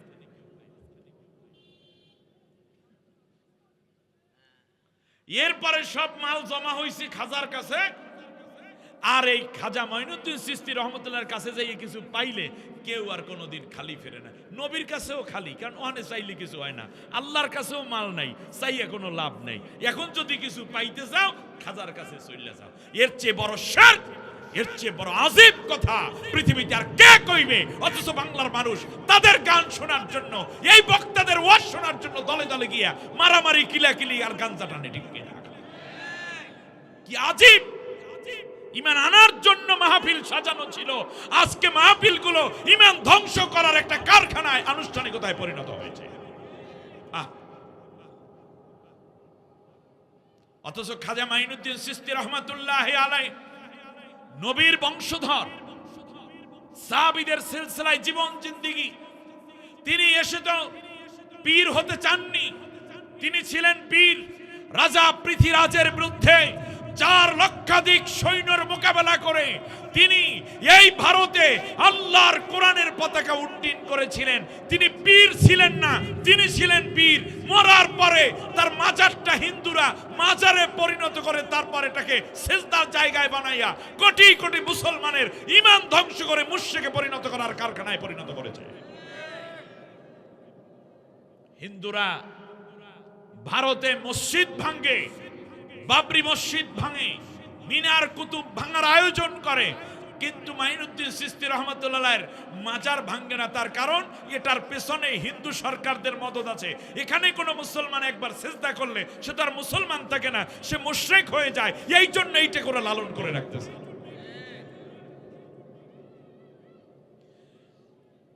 গান বানিয়েছে, প্রশংসা কারে কয়? প্রশংসা করছে এইভাবে, খোদাকে না দেখতে পাইয়া তোমায় দেখতে পাই, তুমি আমার আল্লাহ রসুল, তুমি কাবা ঘর, মাইজ ভান্ডারে বসে আছো নামে দেলোয়ার। দেখছেন আল্লাহরে বাদ দিয়া কয় খোদাকে তো দেখি না, তোমাকে দেখি। পীরকে বলতেছে মুরিদ, তুমি আমার আল্লাহ। কে বলছে? মুরিদ। কাকে বলছে? পীরকে। ভালো করে শুনুন, দুলালপুরের দুলালেরা, বুড়া দুলাল, গুড়া দুলাল, মধ্যম বয়সী দুলাল আর দুলালি, সবাই শোনো, ঈমানটা তাজা করো। এই সূরা ফাতিহার তাফসীর যদি 5 দিন ব্যাপী হয়, একটু একটু করে বলতে বলতে একটা জায়গায় যাওয়া সম্ভব। আমরা আশা করি আগামী বছরে মাহফিল কমপক্ষে 2 দিন হবে ইনশাআল্লাহ। বলেন পারা যাবে না? ধারাবাহিক তাফসীর হবে। এই শুরু হলো, একবারে গোটা কোরআন একদিন তাফসীর শেষ হবে। উদ্যোগ নেওয়া হোক, বলেন আমিন। আল্লাহু আকবার। ইনশাআল্লাহ আসবে সেদিন আবার। এবার খেয়াল করুন, বলতেছে খোদাকে না দেখতে পাইয়া তোমায় দেখতে পাই, তুমি আমার আল্লাহ, তুমি আমার রসুল, তুমি কাবা ঘর। পীরকে বলতেছে তুমি আল্লাহ, তুমি রসুল, তুমি কাবা ঘর। আপনারা বলেন এরপর কোন মুমিনের ঈমান থাকে? এই মাহফিল সফল হবে যারা পীর পূজারী, যারা মাজার পূজারী। আমার পাশে একজন আলেম বসা ছিলেন, তিনিও পীর। তিনি কি সিজদা নেন? তিনি কোন মুরিদের পা আগাইয়া দিয়ে বলেন যে তুই আমরা সুমা দে? তিনি কি কোনো কবর পূজা করেন? কোন কবরকে পূজা করতে বলেন? এরা হক্কানি পীর। আমি হক্কানি পীরের বিরুদ্ধে কথা বলছি না, ভণ্ডদের বিরুদ্ধে আমি কথা বলছি। আর এই বছরে পরীক্ষা হবে কারা ভণ্ড পীর আর কারা হক্কানি পীর। হক্কানি পীর যারা সবাই ঐক্যবদ্ধ হয়ে গেছে আল্লাহর কোরআনের পতাকা বিজয় অর্জন করার মাধ্যমে সংসদে কোরআনের পার্লামেন্ট বানানোর জন্য, ভণ্ডরা এখনো বাইরে পড়ে আছে, ঠিক কিনা বলেন? তবে তারাও চলে আসবে।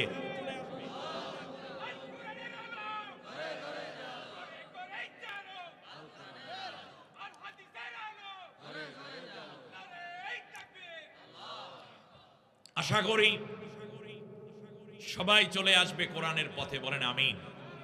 প্রিয় ভাইয়েরা, তাদের গানের আরেকটা কলি আমি বলি, দয়াল বাবা কেবলা কাবা আয়নার কারিগর, আয়না বসাইয়া দাও আমার কলবের ভেতরে। এটা গানটা অনেকে জানে নাকি? দয়াল বাবা কেবলা কাবা। কেবলা কাবা মানে তুমি কাবারও কেবলা, তুমি শুধু কেবলা না। আমাদের কেবলা কোন দিকে? আমাদের কেবলার নাম কি? বাইতুল্লাহ। কেবলাতান তার দোহা, আল্লাহ বলছেন আমি আল্লাহ তাআলা তোমাদের জন্য কেবলা নির্ধারণ করে দিলাম বাইতুল্লাহকে, ঠিক না? বাইতুল্লাহ থেকে আমরা পূর্ব দিকে, এই জন্য বাইতুল্লাহ পশ্চিম দিকে হয়, পশ্চিম দিকে। যারা বাইতুল্লাহ থেকে উত্তর দিকে তারা নামাজ পড়ে দক্ষিণ দিকে। যেমন আমরা যখন মদিনায় যাই হজ ওমরা করতে গিয়ে, তখন আমরা নামাজ পড়ি কোন দিকে ফিরে? দক্ষিণ দিকে, কারণ আমাদের বাইতুল্লাহ হলো মূল উদ্দেশ্য, পূর্ব পশ্চিম মূল উদ্দেশ্য না। তারা বলতেছে দয়াল বাবা কেবলা কাবা, তুমি হচ্ছে কাবারও কেবলা। ওই যে কেবলা আছে কাবা, তার চেয়েও তুমি হলো বড় কেবলা, এই জন্য তোমার দিকে ফিরে আমরা সিজদা করি। নাউজুবিল্লাহ বলেন। এরপরে তারা আবার বানাইছে যে শোনো দরবারি ভাই, হজ করিতে মোরা মাইজ ভান্ডারে যায়। তারা হজ করতে যায় কোথায়? মাইজ ভান্ডারে। কি বানালো? মাইজ ভান্ডারে গেলে পরে আল্লাহ নবী দেখতে পাই, শোনো দরবারি ভাই, হজ করিতে মোরা মাইজ ভান্ডারে যায়। হজ করতে যায় কোথায়? মাইজ ভান্ডারে। আহা, মাইজ ভান্ডার কোথায়? চট্টগ্রামে নাকি? গেল এইটা। মৃত্যুর সময় আপনি যেন ঈমান নিয়ে মরতে না পারেন, সেজন্য তারা আরেকটা সিলসিলা বানাইছে।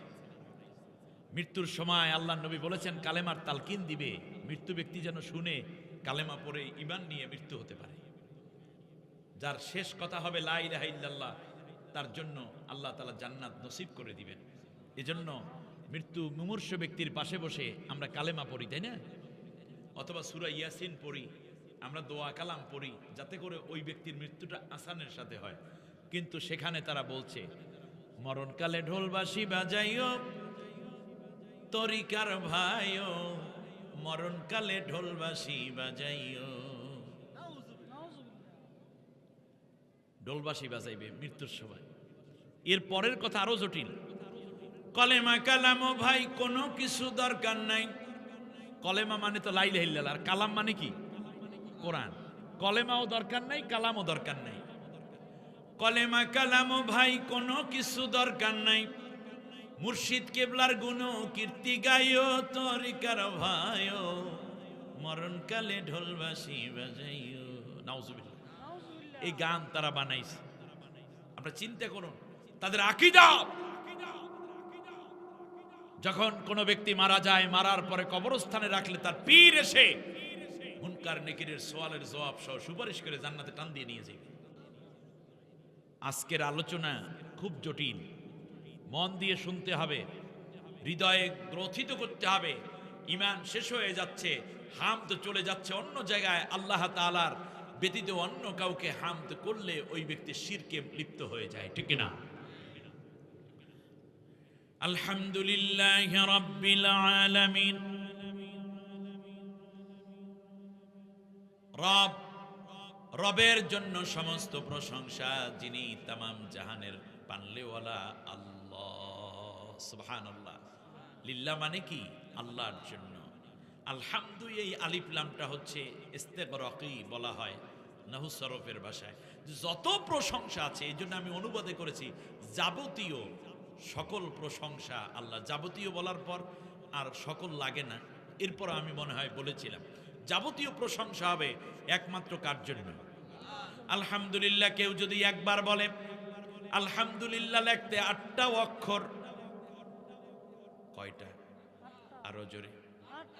আল্লাহর নবী বলেছেন, যখন কোনো বান্দা সুখে দুঃখে আনন্দ বেদনায় খেয়ে না খেয়ে যখন কোনো বান্দা বলে আলহামদুলিল্লাহ, সাথে সাথে আল্লাহ খুশি হইয়া ওই বান্দার জন্য 8 প্রকার জান্নাত। জান্নাত কয় প্রকার? আলহামদুলিল্লাহ লিখতে অক্ষর কয়টা? 8টা। যত জান্নাত আছে 8 প্রকার।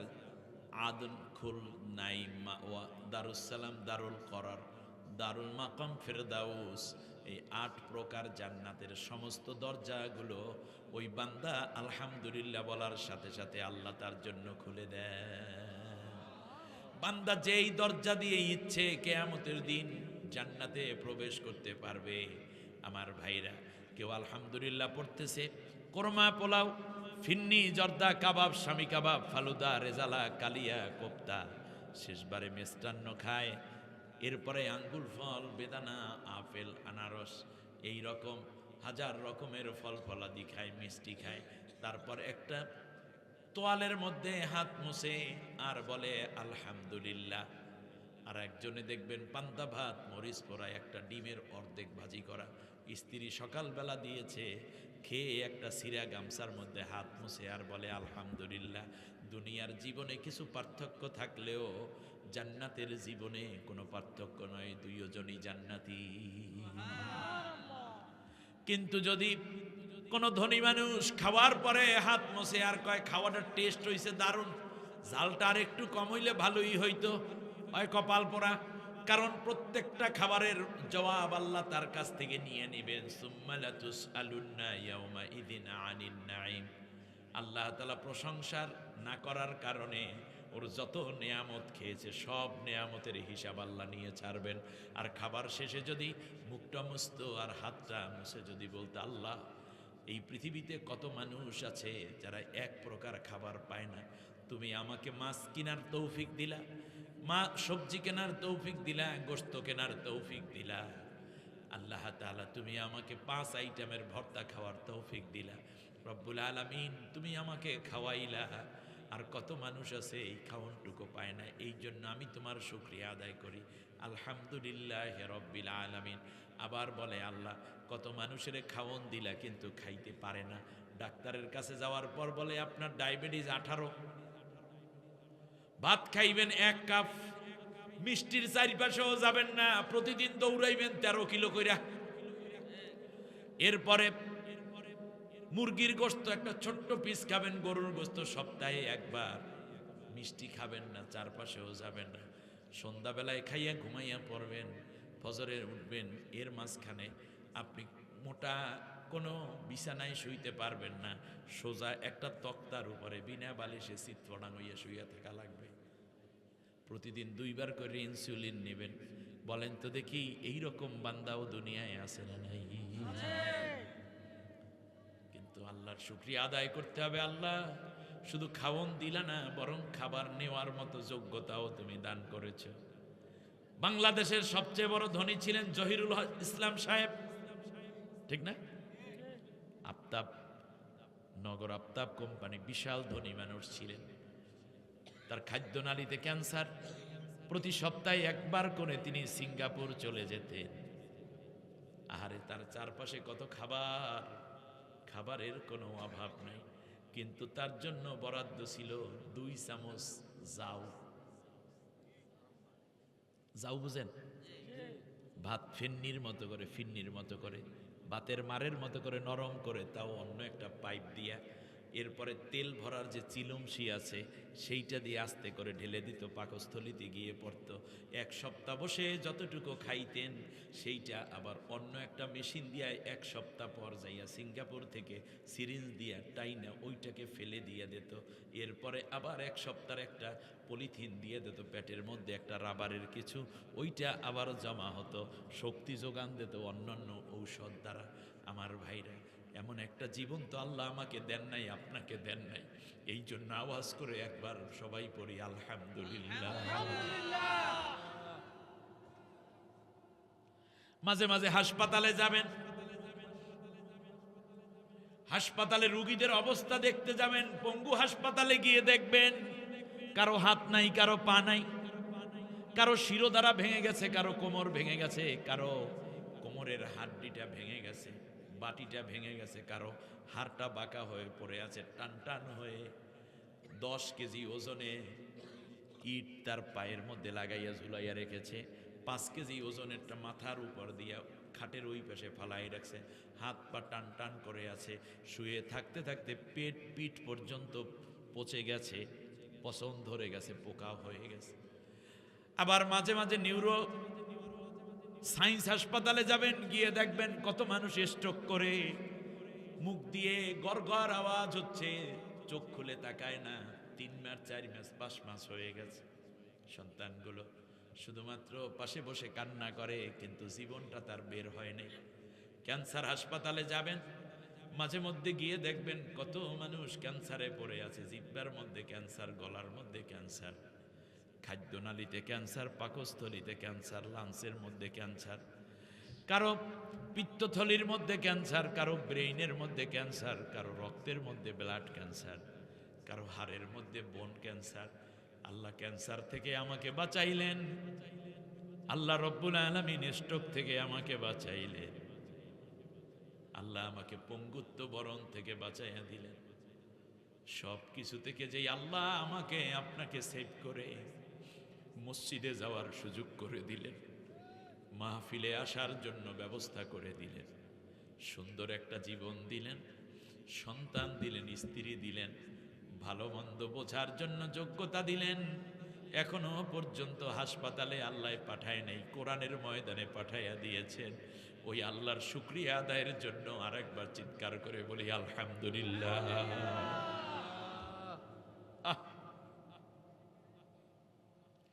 আলহামদুলিল্লাহ তামলাউল মিজান।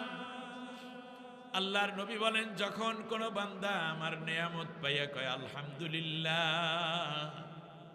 সাথে সাথে আমার বান্দার আমলনামায় এত বেশি নেকি দেয়া হয়। আমার নবীজি বলেছেন, আল্লাহ তাআলার এই তরফ থেকেই তো নবী বলেছেন। আল্লাহর নবী বলেন, যখন কোনো বান্দা মন থেকে বলে আলহামদুলিল্লাহ, সাথে সাথে মিজানের পাল্লাটা ভারী হয়ে যায়, নেকের পাল্লা নিচের দিকে নেমে আসে, বদের পাল্লা হালকা হয়ে যায়। বলি আলহামদুলিল্লাহ। কত শুকরিয়া আদায় করব। এখনো আমি অক্সিজেন নিচ্ছি, এই মুহূর্তে কত মানুষকে কৃত্রিম অক্সিজেন দিয়ে রাখা হচ্ছে, অথচ আমি বুক ভরা অক্সিজেন নিচ্ছি। হযরতে মুসা আলাইহিস সালামের সময় মুসা পয়গম্বর আল্লাহর সাথে কথা বলতে যাচ্ছেন। কার সাথে? মুসা আলাইহিস সালাম আল্লাহর সাথে কথা বলতেন। আপনারা জানেন কিনা? মুসা তাকলিমা, আল্লাহ তাআলার সাথে তাকে বলাই হয় কালিমুল্লাহ, আল্লাহর সাথে তিনি কথা বলতেন। মুসা পয়গম্বর আল্লাহর সাথে কথা বলতে চান। পথিমধ্যে দুইটা প্রজাতির সাথে, দুই জাতের সাথে দেখা হয়ে গেল। প্রথমে দেখা হয়ে গেছে একদল হাঁসের সাথে। ইসরায়েলি রিওয়ায়েত, মরু অঞ্চল, পানি না হলে প্রাণী বাঁচানো মুশকিল। 2 মাস পর্যন্ত কোনো বৃষ্টি নাই। হাঁসগুলা ডাক দিয়া বলতেছে, মুসা পয়গম্বর,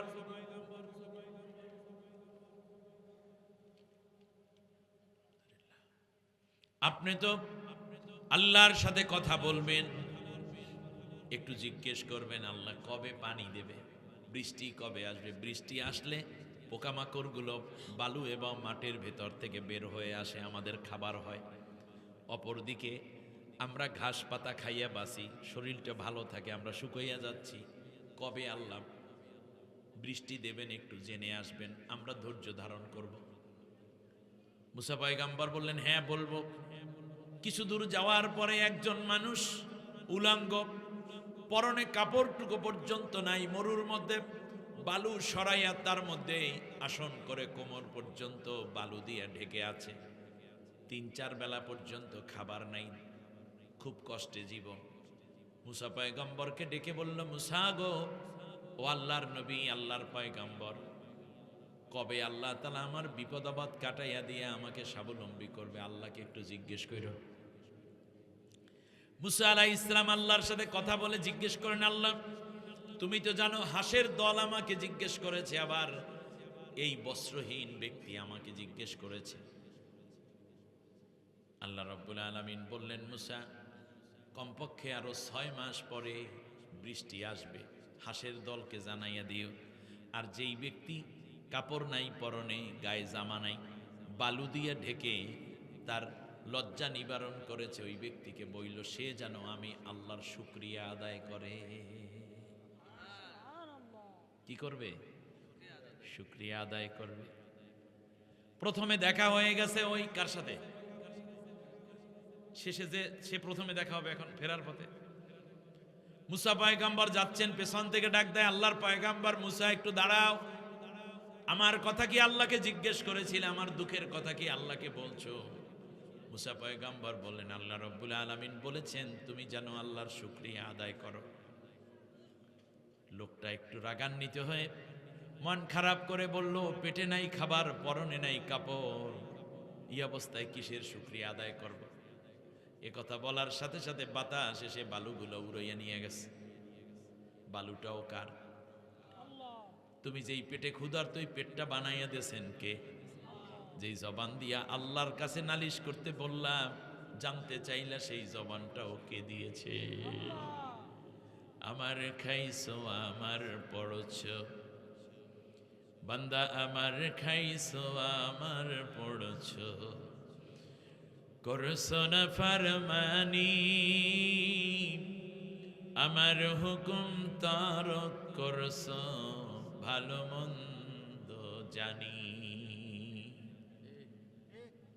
অতএব আল্লাহর প্রশংসা করতে যা আছে আলহামদুলিল্লাহ বলেন, যা আছে বাড়াই দিবেন কে? আল্লাহ। বালুগুলা উড়ে গেল, হাই হাই করে লোকটা চিত হয়ে পড়ে যাচ্ছে, আবার বালুগুলা টেনে দেয় কিন্তু বাতাসে সব উড়াই নিয়ে যায়। একটু পরেই মুসা পয়গম্বর যখন পার হচ্ছিলেন হাঁসের দলের কিনার দিয়া, হাঁসগুলো আল্লাহর পয়গম্বরের কাছে জানতে চায়, কারণ নবীগণ অন্যান্য প্রাণীর ভাষাও বুঝতেন। হাঁস বলতেছে, মুসা গো, আমাদের আল্লাহ কি বলেছেন একটু বলো। হযরতে মুসা আলাইহিস সালাম বললেন, আর 6 মাস পর তোমাদের জন্য আল্লাহ তাআলা বৃষ্টি নাজিল করবেন, ধৈর্য ধারণ করতে বলেছেন। হাঁসগুলো তাদের মুখটা খুলে 2টা ঠোঁট নাড়াইয়া বলে, আলহামদুলিল্লাহ, আমার আল্লাহর জন্য প্রশংসা হোক না 6 মাস পর। আমার আল্লাহ খুশি হইয়া যদি 6 মাস পরেও পানি দেয়, সেটাই আমাদের জন্য যথেষ্ট।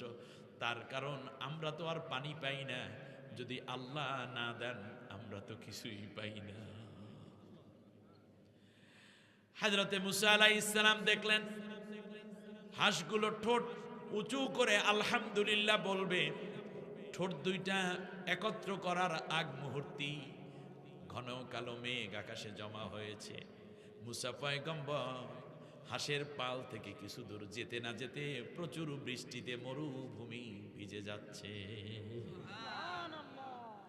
মুসা পয়গম্বর আল্লাহকে জিজ্ঞেস করলেন, আল্লাহ ও আমার মালিক, তুমি না বলছো 6 মাস পরে বৃষ্টি দেবা? আল্লাহ রাব্বুল আলামিন বলেন, আমি আল্লাহ কুন ফায়াকুনের মালিক, বলছিলাম 6 মাস পরে, কিন্তু আমার হাঁসগুলো যেইভাবে আমার প্রতি কৃতজ্ঞতা প্রকাশ করলো, যেভাবে তারা আমাকে শুকরিয়া জ্ঞাপন করলো, আমি আল্লাহ ওদের উপর খুশি হইয়া এখনই আমি আল্লাহ সুবহানাহু ওয়া তাআলা পানি দিলাম, ওদের জন্য আমি আল্লাহ বৃষ্টি নাজিল করে দিলাম। সুবহানাল্লাহ, সুবহানাল্লাহ। সুতরাং প্রশংসা করা, এটা বড় মন না হলে প্রশংসা করা যায় না, মানুষের কৃতজ্ঞতাও আদায় করা যায় না যদি সে বড় মনের না হয়। যারা ক্ষুদ্র মনের অধিকারী তারা ভালো কাজেরও প্রশংসা করতে পারে না।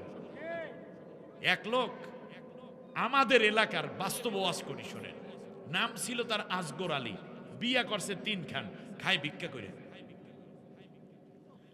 তো খুব তার হলো অভ্যাস হলো সে খুব বেশি মানে তাড়াহুড়ো করে, খুব তাড়াহুড়ো, ধৈর্য নাই মোটেও, কিন্তু এক টাকরা যুবকের মতো। বয়স হয়ে গেছিল তার তখন প্রায় ৬০-৬৫ বছর, কিন্তু পৌষ মাস মাঘ মাস নাই, গায়ে একটা কিচ্ছু পরতো না, শুধুমাত্র একটা লুঙ্গি পরতো আর বড় একটা এই যে মাছ ধরে না এইরকম একটা খারই, আমাদের এলাকায় বলে, আপনাদের এলাকায় কি বলে, মাছ ধৈর্য যে রাখে ডুলা, ইয়েস, এই ডুলা এইরকম একটা বানাই দিছে, এইটার মধ্যে হাত ঢুকাইয়া তারপর যায় বাড়িতে গিয়ে, কান্দের মধ্যে একটা গামছা। এত শক্তিশালী মানুষ, গোসল করত শীতের দিনে সমানে, মানুষটা ছিল কালো, তেল ফোটা দিলে বাইয়া পড়তো দেখতে, এখন আমার চোখের সামনে দেখতেছি তারে। তখন আমার বয়স বেশি না, মনে হয় কত 4-5 মতো পরি মনে হয়। সে এত তাড়াহুড়া করার কারণে আমাদের বরিশালের ভাষায় তাড়াহুড়া যারা করে ওই তাড়াহুড়াকে বলে গরজ, অত গরজ দেখাইস না, তাই নাম আসলে আজগর, সেইখান থেকে হইছে আজগর আলী, নাম হয়ে গেছে গরজ আলী। তাড়াহুড়া করার কারণে নাম হয়ে গেছে কি গরজ আলী। গরজ বুঝছেন, আপনাদের পরিবেশে বোঝেন গরজ আলী, তা আমরা সবাই গরজ আলী বলে ডাকতাম। তো সে গরজ আলী ভিক্ষা চাইতো, আমার নাম গরজ আলী, ভিক্ষা দেবা তাড়াতাড়ি, আমার ভিক্ষা আমারে দেবে, এত দেরি করো কেন? এলাকায় ঢুকছে মানে, কোনো বাড়িতে ঢুকছে মানে ওই বাড়ির মহিলাদেরকে পুরা মানে আউলিয়ে লইতে, এমন একটা অবস্থা। ধান যদি থাকতো, চাল, তারে যে চাল দিত তার মধ্যে ধান থাকতো, বাটি ফেরত। আমি ভিক্ষুক মনে করতে পারি, আমি অত খয়রাতি না, আমি ভিক্ষা করতে পারি কিন্তু আমি খয়রাতি না। এই যে চাউলের মধ্যে ধান আছে, আমার বিবিরা এই ধান বাচ্চা রান্দা দেবে, আমার এই কষ্ট আমি তারে দিতে পারি না, তাহলে আল্লাহর কাছে জবাব দিতে হবে। কি মনে করছেন আপনি তালে আছেন? তার 3 বউ, কেউ ভিক্ষা দেশে বাটি বইরা, তার ধানের মধ্যে চালের মধ্যে 2 একটা ধান থাকতে পারে না ভাই? পারে, কিন্তু এই ধান আলা চাউল সে নেবে না, পাল্টাইয়া দাও, না হয় এই ধান বাচ্চা তুমি দাও, আমার বউ করে ধান বাঁচামো কষ্ট করাইয়া, কিন্তু আমি বেচতে পাবো না, চিন্তায় অস্থির। তাকে খাওয়াইয়া কেউ কোনোদিন সুনাম করতে পারত না। আমাদের এলাকায় এক লোক সৌদি আরব থেকে আসছে, আবুল কাশেম সাহেব। উনি আসার পরে, উনিও ছোটবেলায় তো দেখে গেছে, তাই না, ছোটবেলা থেকে দেখতেছে। এক পর্যায়ে কায়দা মতো খাওয়াইছে, বড় কাতলের মাথা, ইলিশ মাছ, বড় মুরগির রান, দুমসি, সিনা, এগুলো কলিজা সহ, গরুর গোশত খাইতে পারতো, ন্যূনতম 1.5 কেজি চাউলের ভাত খাইতে পারতে গরজ আলী। তারে কেউ কাজে রাখতো না, কাজ কইরা পারতো না সে। এক পর্যায়ে খাওয়া দাওয়া করাই, কোনো খাওয়ায় ভিক্ষুক মানুষ যাইতো, মানুষের বাড়িতে মানুষ মারা গেলে, এখনো তো গ্রামে প্রচলন আছে, রোজা খোলানের খাওয়া আছে, ঈদের দিনের খাওয়া আছে, খায় ঠিকই, কিন্তু সুনাম করাইতে পারে না কেউ। এক পর্যায়ে আমাদেরকে দিয়ে দিছে, দরজায় দাঁড় করে, আমরা ছোট মানুষ, কাশেম ভাই বলতেছিল, কাশেম চাচা বলতাম, চাচাই বলছে যে জিজ্ঞেস করবা খাওয়া কেমন হয়েছে। খাওয়ান দাওয়ানের পরে ওয়ান টাইম সেই টিফিন ক্যারিয়ার বাড়াই ভইরা, তারপর মাছ গোশত তার 3 বউয়ের জন্য দিয়ে দিছে। যাওয়ার সময় গরজ আলী যেন বদনাম করতে না পারে যে এতক্ষণ ভিক্ষা করলে আরো 200 টাকা পাইতাম, ভালো খাইয়ে হইবে কি, এই যে বদনাম না করতে পারে, এই জন্য কসকসায় 100 টাকার 5টা নোটও দিয়ে দিছে। পান বানাইয়া খাওয়াই নাই, শুধু 5-6টা পান ভাজ কইরা কাশেম চাচাই দিয়ে দিছে, ভাই দোয়া করিস, বদনাম করিস না।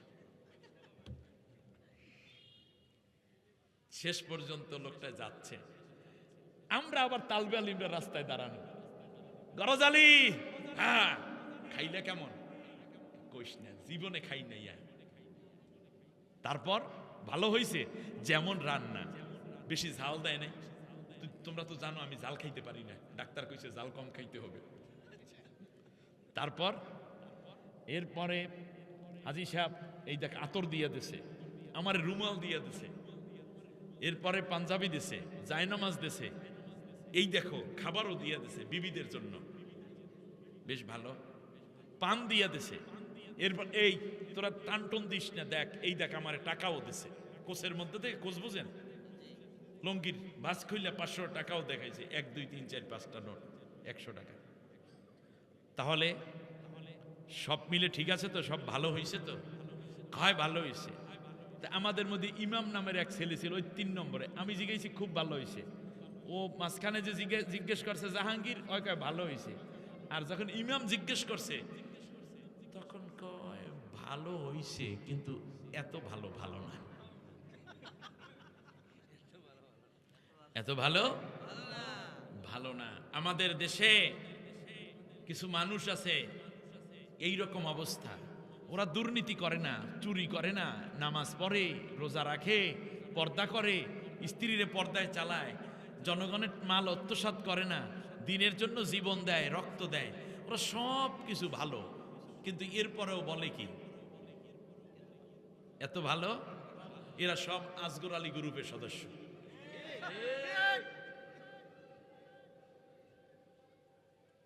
যেটা ভালো সেটা বলতে হবে।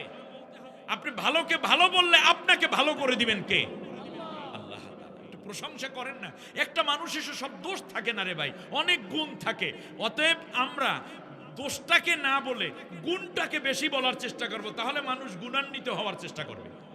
আমরা কেন যেন ন্যারো মাইন্ডেড হয়ে যাচ্ছি, আমরা খুঁজে দোষ নাই যার তাকে দোষ দেয়। আল্লামা সাইদি সাহেবের কোনো দোষ ছিল না, তিনি দর্শনকারী ছিলেন না, মানুষের বাড়ি আগুন দিয়ে পোড়ান নাই, 71 সালে তিনি মানুষকে হত্যা করেন নাই, কোনো মানুষের বাড়ি তিনি চুরি করেন নাই, কোনো হিন্দুদের বাড়ি তিনি লুট করেন নাই। এরপরও বানাইয়া বানাইয়া নামদারি মুসলমান কিছু শাসক, আইনজীবী, প্রশাসন, সাক্ষীরা মিলে মিলে তাকে দোষী সাব্যস্ত করে দিয়েছে। আজকেও যদি নির্দোষদের কেউ দোষী করে তাহলে কেন 24 জুলাই বিপ্লব হলো? অতএব যারা এখন এই কাজগুলো করে নিঃসন্দেহে ওরা হচ্ছে ওই আওয়ামী লীগের প্রেতাত্মা।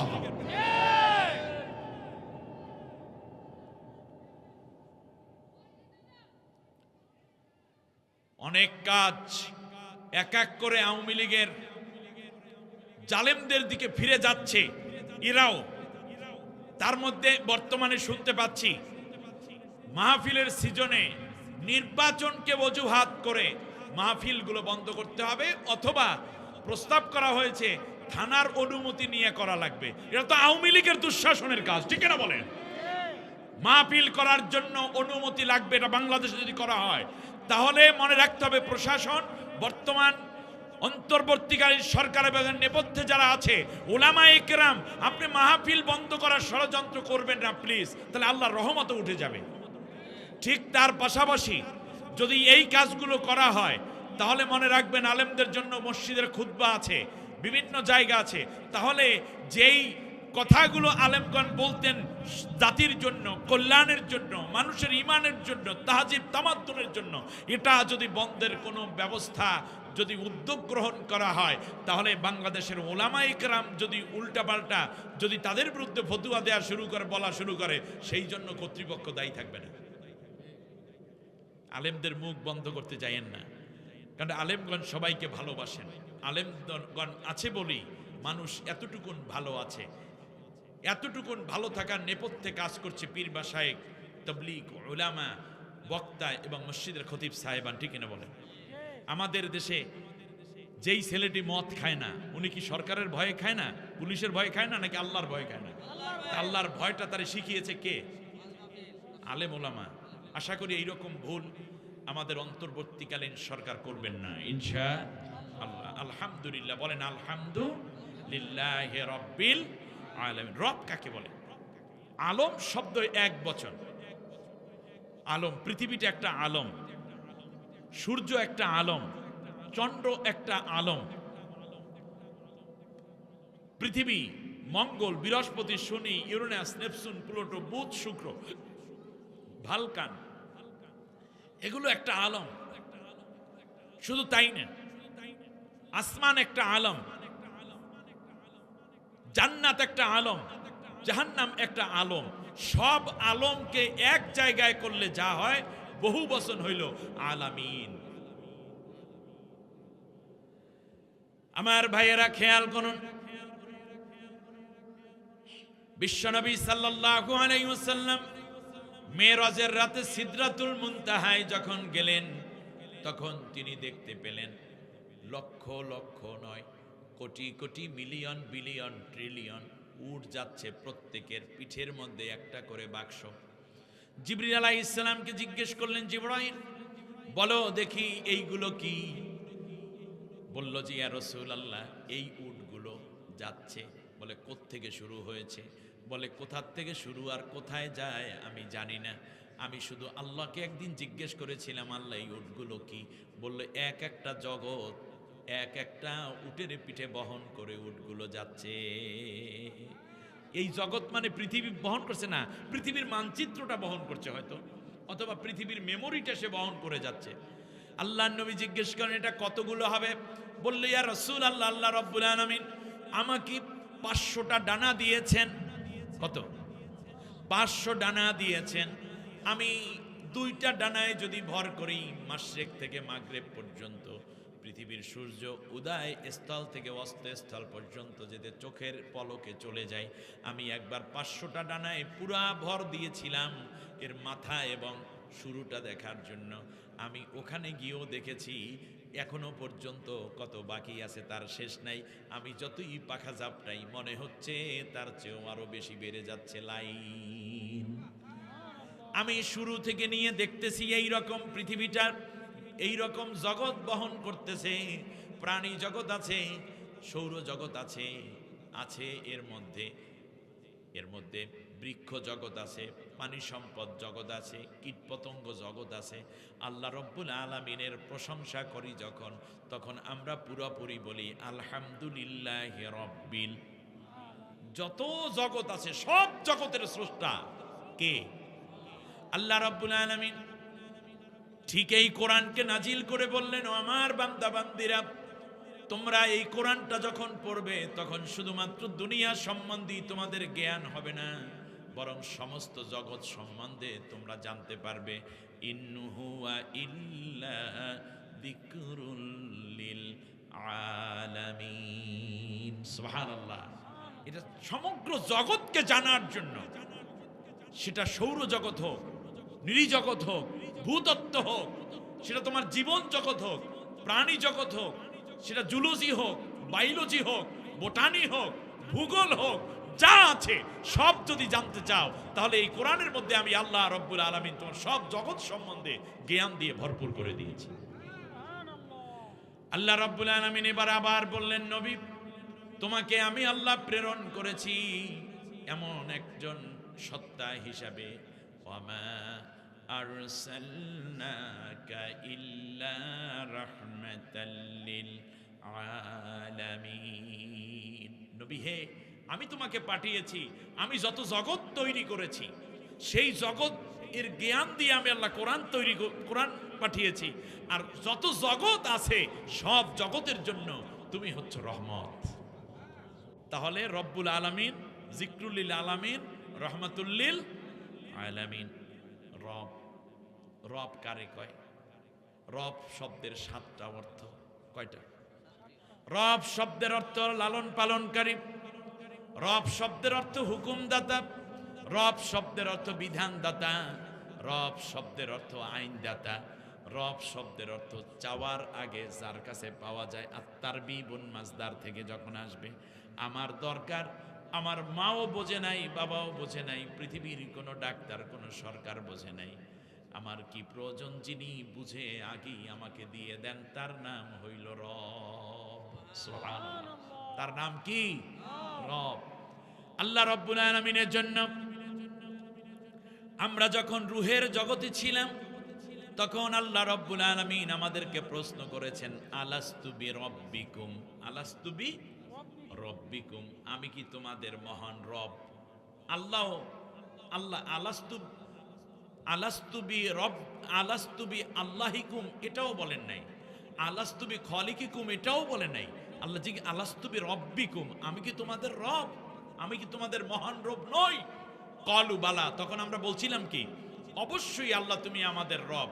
এই যে তিনি আমাদের রব, আল্লাহ যে আমাদের বিধানদাতা, আল্লাহ আমাদের লালন পালনকারী, আল্লাহ আমাদের হুকুমদাতা, আইনদাতা, এটা যেন ভুলে না যায় সেই জন্য আল্লাহ আমাদেরকে দুনিয়ায় নামাজ দিলেন। প্রত্যেক নবীর উপরে নামাজ ছিল ফরজ, প্রত্যেক নবীর উম্মতের উপর নামাজ ছিল ফরজ। ওয়াক্ত আলাদা হলেও নামাজ পড়ার ধরন ভিন্ন হতে পারে, কিন্তু নামাজ ছিল সব নবীর উপরে। আল্লাহ রাব্বুল আলামিন বললেন, শোনো আমি কি তোমাদের মহান রব নই? এই জন্য আমরা প্রতি রাকাতে কমপক্ষে 11 বার করে রব শব্দটা উচ্চারণ করি, যেন ওই যে কলু বালা, হ্যাঁ আল্লাহ আপনি আমাদের রব, এইটা যেন স্বীকৃতি দিতে পারি। এই জন্য নামাজের মধ্যে আল্লাহু আকবার বলার পরে প্রথমেই বলি আলহামদুলিল্লাহ রব্বিল, এখানে রবকে আল্লাহ। সুবহানা রব্বিয়াল আযীম কয়বার? 3 বার বলি। একান্ত জরুরি হলে একবার, খুব তাড়াহুড়া হলে কমপক্ষে রব বলি। সামি আল্লাহু লিমান হামিদা বলার পরে আমরা বলি রব্বানা লাকাল হামদ, রব বলি, ঠিক কিনা? এরপরে আবার আমরা বলি সুবহানা রব্বিয়াল আ'লা, বলি কিনা? সেজদার মধ্যে 2 বার 6 বার, 3 6 বার কমপক্ষে, অর্থাৎ মোট 11 বার আমরা প্রত্যেক রাকাতে সবচেয়ে বেশি যেই শব্দটা উচ্চারণ করি তার নাম রব, ঠিক না? এবারে আমাকে আপনাকে যখন জানাজা করে নিয়ে যাওয়া হয় কবরের দিকে, তখন আমরা বলি আল্লাহু রব্বি, আল্লাহু রব্বি, এই কথা বলি কিনা? এবার কবরের মধ্যে রেখে দেয়া হলো, যার যার মতো সবাই চলে গেল। বলুন তো দেখি, আমরা যখন কবরের মধ্যে থাকব তখন আমাদেরকে 3টা কোশ্চেন করা হবে। তার প্রথম যেই প্রশ্ন, সেই প্রশ্নটা কি? মান রব্বুকা, আমার রব্বুক, কে তোমার রব? আমার ভাইয়েরা,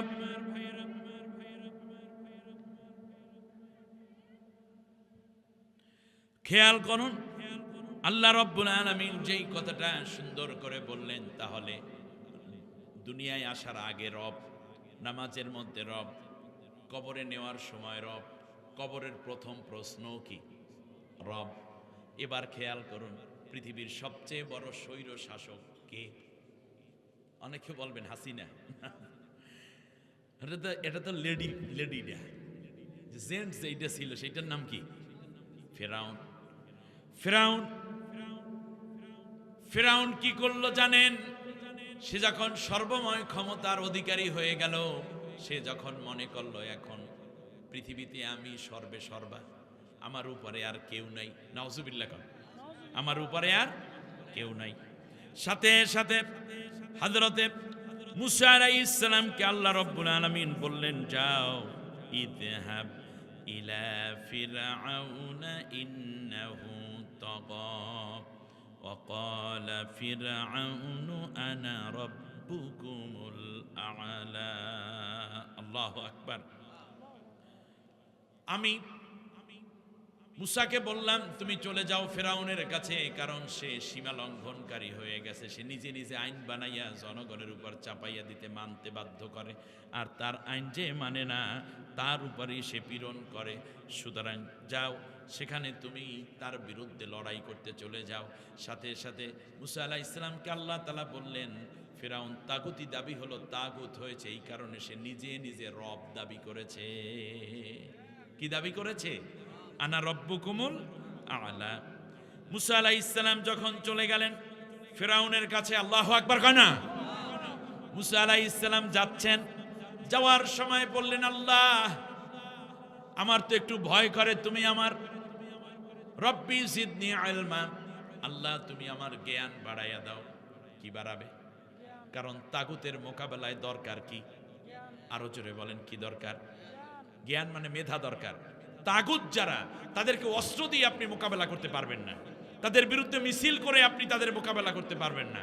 জনশক্তি জড়ো করে আপনি মোকাবেলা করে 1 মিনিটের মধ্যে উড়াইয়ে দেবে সব। এরা তাগুত, মানুষের প্রতি তাদের কোনো মূল্য নাই, ক্ষমতাই তাদের একমাত্র সম্পদ, ঠিক না? একমাত্র টার্গেটই তাদের ক্ষমতাই। তাগুতকে আপনি দমাইতে পারবেন না যতক্ষণ না আপনি মেধা দিয়ে মোকাবেলা না করবেন। এই জন্য মুসা আলাইহিস সালাম আল্লাহর কাছে কি চাইলেন? রব্বি জিদনি ইলমা। আর বর্তমান আমার দেশের পালাতক তাগুতকে মোকাবেলা করার জন্য স্লোগানটা ছিল কোটা না মেধা। খেয়াল করেছেন আপনারা? মেধা এর মানে ফেরাউনের রাষ্ট্রে আদাল্লা ফিরআউনু কওমাহু আমা হাদা, ফেরাউন তার জাতির লোককে জ্ঞানহীন করে দিয়েছিল, চরিত্রহীন করে দিয়েছিল, জাতিকে ভালো কিছু সত্য পথের দিশা দেয় নাই ফিরআউন। তার কারণ রাষ্ট্র ক্ষমতায় এই রকম মূর্খরা, সন্ত্রাসীরা, স্বৈর শাসকরা থাকতে চাইলে ওই জাতিকে শিক্ষা মুক্ত করে দিতে হয়। কিন্তু আমার জাতির মধ্যে এক শ্রেণীর জাতি যারা দিনপন্থী, তাদেরকে ছাত্র সংগঠন, পীর মাশায়েখ, তাবলীগ, এরকম বিভিন্ন ওয়াজ মাহফিল এবং বিভিন্ন রকমের ইন্টারনেটের যুগে তারা দ্বীনের কিছু শিক্ষা পেয়েছেন বিদায় অন্যভাবে তারা জ্ঞান অর্জন করার মাধ্যমে একদল জ্ঞানী শিক্ষার্থী তৈরি হয়েছে, যারা কোটার চেয়ে মেধাকে বেশি প্রায়োরিটি দিয়েছে। মেধা থাকে কোন জায়গায় মানুষের? বুকে না মাথায়? এই জন্য 24-এর গণ অভ্যুত্থানে যারা আন্দোলন করেছে, এক পর্যায়ে তাদেরকে মাথায় গুলি করার জন্য নির্দেশ ছিল। এই কারণে বেশি হত্যা হয়েছে। সর্বশেষ হত্যার শিকার আমাদের ওসমান হাদি। ওরা টার্গেট করেছে, বুকে গুলি করে নাই, পেটে গুলি করে নাই, পায়ে গুলি করে নাই, ডাইরেক্ট মাথায় গুলি করেছে। এর মানে মেধাটাকে ওরা নষ্ট করে দিতে চায়। এখনো নন মেধাবীরা, যারা এখনো মেধাহীন একটি জাতি দেখতে চায় বাংলাদেশকে, ভারতের করত রাজ্য যারা বানাচ্ছে, তারা এখনো মেধাবীদের গুলি করছে মাথার মধ্যে, ঠিক না বলেন? সম্মানিত বন্ধুগণ, একজন হাদি মাথায় গুলি করে নিঃশেষ করে দিতে চেয়েছে। মনে রাখতে হবে, একজন হাদি নয়, বাংলাদেশে লক্ষ লক্ষ হাদি ওই 24-এর গণ অভ্যুত্থানই জীবন আল্লাহর হাতে দিয়ে তারপর ময়দানে নেমেছিল। আমি ভারত সরকারকে বলবো, বাংলাদেশের প্রতি আপনাদের যে চরম ঘৃণা, প্রতিশোধস্প্রিয়া, তার বড় প্রমাণ এত বড় খুনি অপরাধী একজন পলাতক শাসককে আপনারা আশ্রয় দিয়েছেন, যা বিশ্বে অন্য কোন রাষ্ট্রে তাকে আশ্রয় দেয় নাই। শুধু তাই না, ওখানে বসে বাংলাদেশে যারা ওই হতাশ লীগের যারা আছে, তাদেরকে এখনো সে ফায়েজ দিচ্ছে, অস্ত্র নাও, যা লাগে দিয়ে হামলা করো। নাম পড়বে বিএনপি মারা গেলে জামাতের দোষ, জামাত মারা গেলে বিএনপির দোষ। এজন্য হাত জোর করে বলি, জামাত বিএনপি প্লিজ থামুন, একে অন্যের বিরোধিতা করতে থামুন, থামুন, থামুন। তার কারণ দুই দলে মারামারি করবে, দুই দলে কথা বলে মাঝখানে গুলি করবে ওরা, ওদেরকে আপনি দেখবেন না। ফলে একজন মারা গেলে আরেকজন দোষী হবে, ময়দানে যারা আছে তারা দোষী হবে। এই কথাই বাবু ওদেরকে কানে দিচ্ছে। আমাদের তো ব্যান্ড করিয়ে বলেছেন মার সমানে। তবে একটা কথা বলি, হাতি ঘোড়া গেল তল, ছাগল বলে কত জল। যেই ছাত্ররা, যেই মানুষেরা, যেই শিক্ষার্থীরা, যেই মেধাবীরা তোমাদের বাবুকে হটাতে সক্ষম হয়েছে, যার 3 শতাধিক এমপি সবাই ছিল তার, র্যাব ছিল তার, গোয়েন্দা তার, ডিবি তার, ডিএসবি তার, সেনাবাহিনী তার, বিমান বাহিনী তার, নৌবাহিনী তার, মেম্বার তার, চেয়ারম্যান তার, উপজেলা চেয়ারম্যান, ভাইস চেয়ারম্যান তার, সেক্রেটারিয়েট তার হাতে, সচিব তার হাতে, টিওনো, ডিসি, এসপি, কি নাই তার, সবই তো তার। এরপরেও যেহেতু টিকে থাকতে পারে নাই, মনে রেখো তোমার মতো 2-1টা বাদর বেশি লাফালাফি করলে তোমাকেও করুণ পরিণতির শিকার হতে হবে। ছাত্র জনতা ঘুমায় নাই, আবার জাগতে হবে দেশ রক্ষার জন্য। তোমরা তোমাদের সেই শক্তিগুলো নিয়ে ময়দানে আরেকবার ঝাঁপিয়ে প্রয়োজন হলে বাংলার মানুষ তোমাদের সাথে থাকবে। এবার দূর থেকে শুধুমাত্র বলবে না, বরং যদি বাংলাদেশের যে কোনো ক্রাইসিসে যদি আবার সেই বিপ্লবীরা জেগে ওঠে, আমরাও আবার প্রয়োজনে বাঁশের কেল্লা নিয়ে, বাঁশের কেল্লার তিতুমিরের সেই লাঠি নিয়ে আবার ময়দানে হাজির হয়ে যাব। ফিরআউন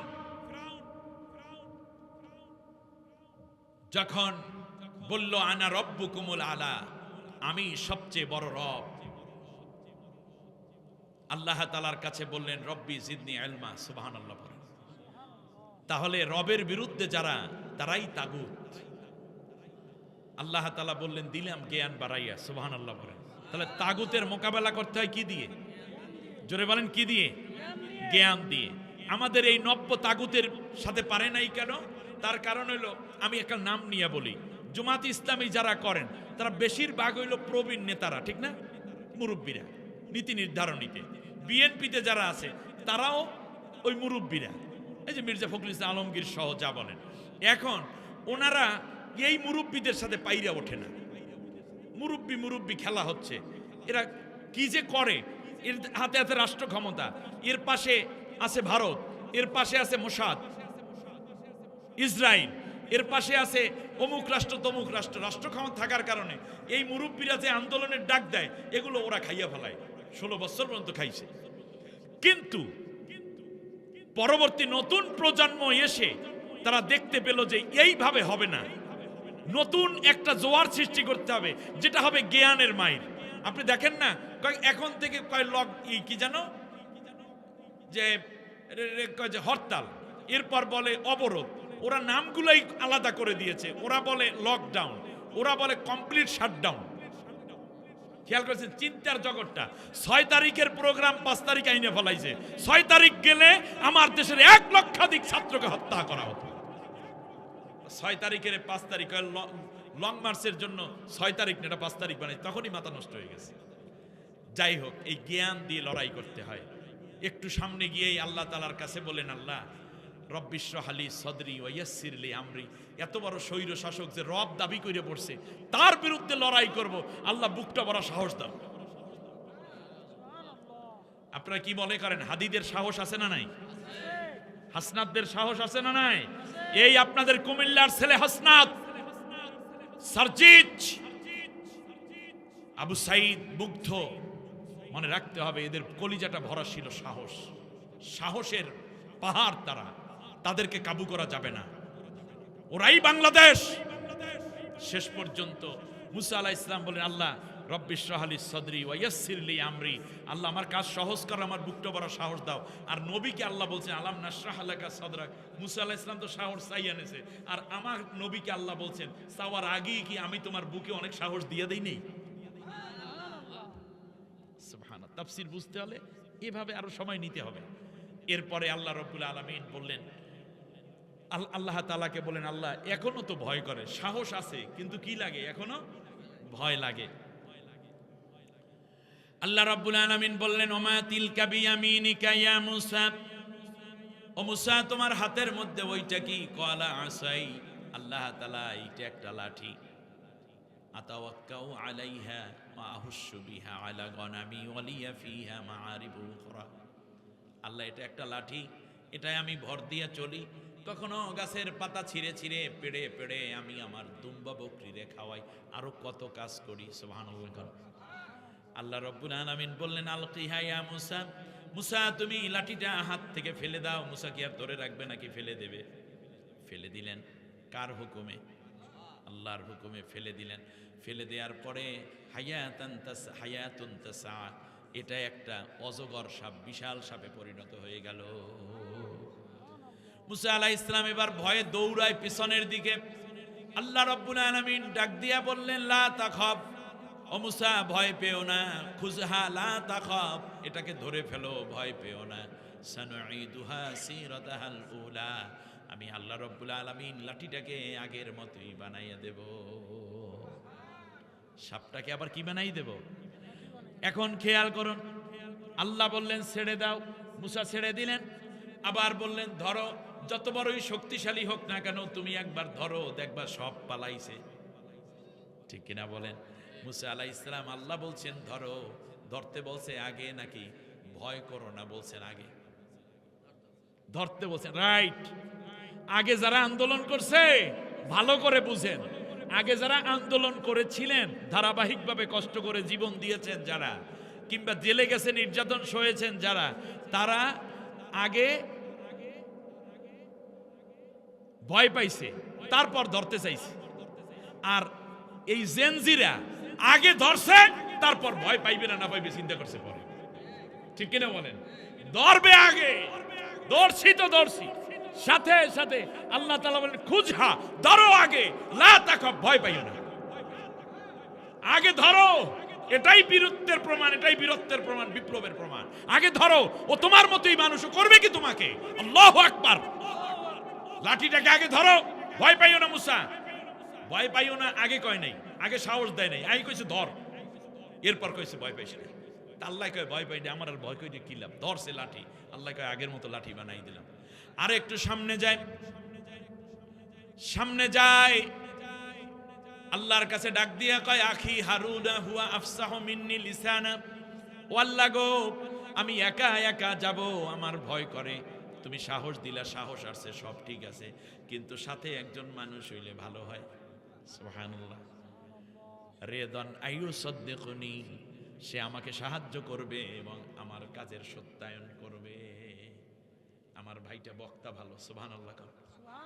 আফসাহু মিন্নি লিসান, আমার চাইতে বক্তা ভালো। তাহলে যারা দিন বিজয় করতে চান, যারা একামতে দিনের কাজ করতে চান, ফিরাউনের মোকাবেলায় লড়াই করে তাগুতের বিরুদ্ধে ইসলামের বিজয় চান, তাদের পক্ষে বক্তাদের থাকতে হবে। তার কারণ ভালো বক্তা ছাড়া পাবলিকের বুঝাইয়া আপনার পক্ষে আনা সম্ভব না। এটা মুসা আলাইহিস সালাম বলছে, আপনি না বুঝলে আমি আর কি করব। বক্তাদের ডিমান্ড আছে না নাই? আছে না? মানে রাসূল সাল্লাল্লাহু আলাইহি ওয়াসাল্লাম আল্লাহর নবী মসজিদে নববীতে দাঁড়াইয়া খুতবা দেন। বিশ্ব নবী, আল্লাহর পয়গাম্বর হাবিব মুহাম্মদ সাল্লাল্লাহু আলাইহি ওয়াসাল্লাম, যিনি ওহী দ্বারা নিয়ন্ত্রণ, সব নবীদের নবী, তার মেম্বরের পাশে একজন বক্তার মেম্বার বানাই রাখছে। ওই বক্তার নাম হইল হাসান বিন সাবিত। সুবহানাল্লাহ পড়বেন না? কি ডিমান্ড, কি ডিমান্ড! বক্তা এটা লাগবে। নবী চিন্তা করছেন, নবীর আসছেন লাইয়ুযহিরাহু আলা দ্বীনি কুল্লি, তিনি আসছেন মানব রচিত মতবাদের উপরে তাগুতকে পরাজিত করে। ওয়ালাকাদ বাআতনা ফি কুল্লি উম্মাতির রাসূলা আন ইবুদুল্লাহ ওয়াজতানিবুত তাগুত, তাগুতকে পরাজিত করার জন্য নবী এসেছেন, কিন্তু নবী অনুধাবন করেছেন আমার একজন বক্তা দরকার। আল্লামা সাইদি সাহেব বাংলাদেশ ইসলামী আন্দোলনকে যেইভাবে ছড়াইয়া দিয়ে গেছেন, এই রকম 10টা সাইদি যদি সেই সময় ময়দানে থাকতো, তাহলে ইসলামী আন্দোলন 10 গুণ এগিয়ে যেত। 100 জন সাইদি থাকলে ইসলামী আন্দোলন 100 গুণ আগাত।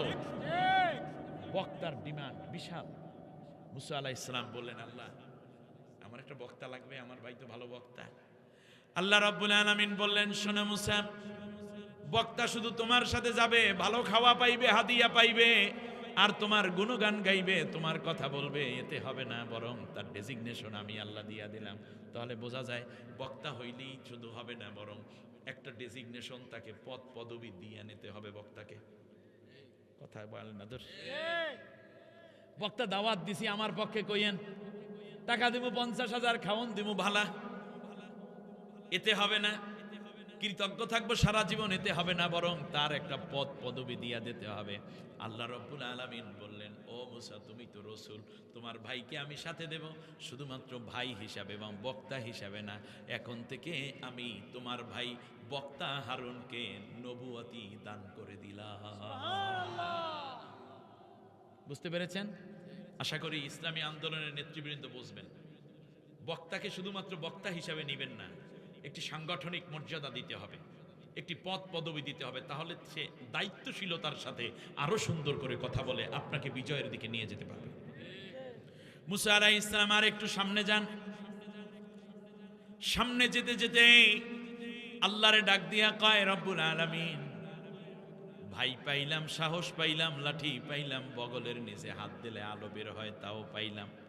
আয় আল্লাহ গো, এত বড় একটা প্রতিষ্ঠিত শক্তি যাওয়ার সাথে সাথে যদি আমারে মাইরা ফেলায়, কারণ আমারে তো আগেই হত্যার আসামি বানাইয়া, ফেরারি বানাইয়া রাখছে, তার তো অর্ডারই আছে, আমি যেন পাইলেই মাইরা ফেলায়। এখন যাব আমি, আল্লাহ আমার কেমন কেমন জানি করে, মানবীয় দুর্বলতা নবীরও আছে, আছে না নাই? আল্লাহ রাব্বুল আলামিন ডাক দিয়া বলে, মুসা রে, একটা বিশ্বের বড় স্বৈর শাসকের কাছে তোমারে পাঠাবো, একা একা এটা তুমি কেমনে বুঝলাম? তোমার ভাই থাকবে, তুমি থাকবা।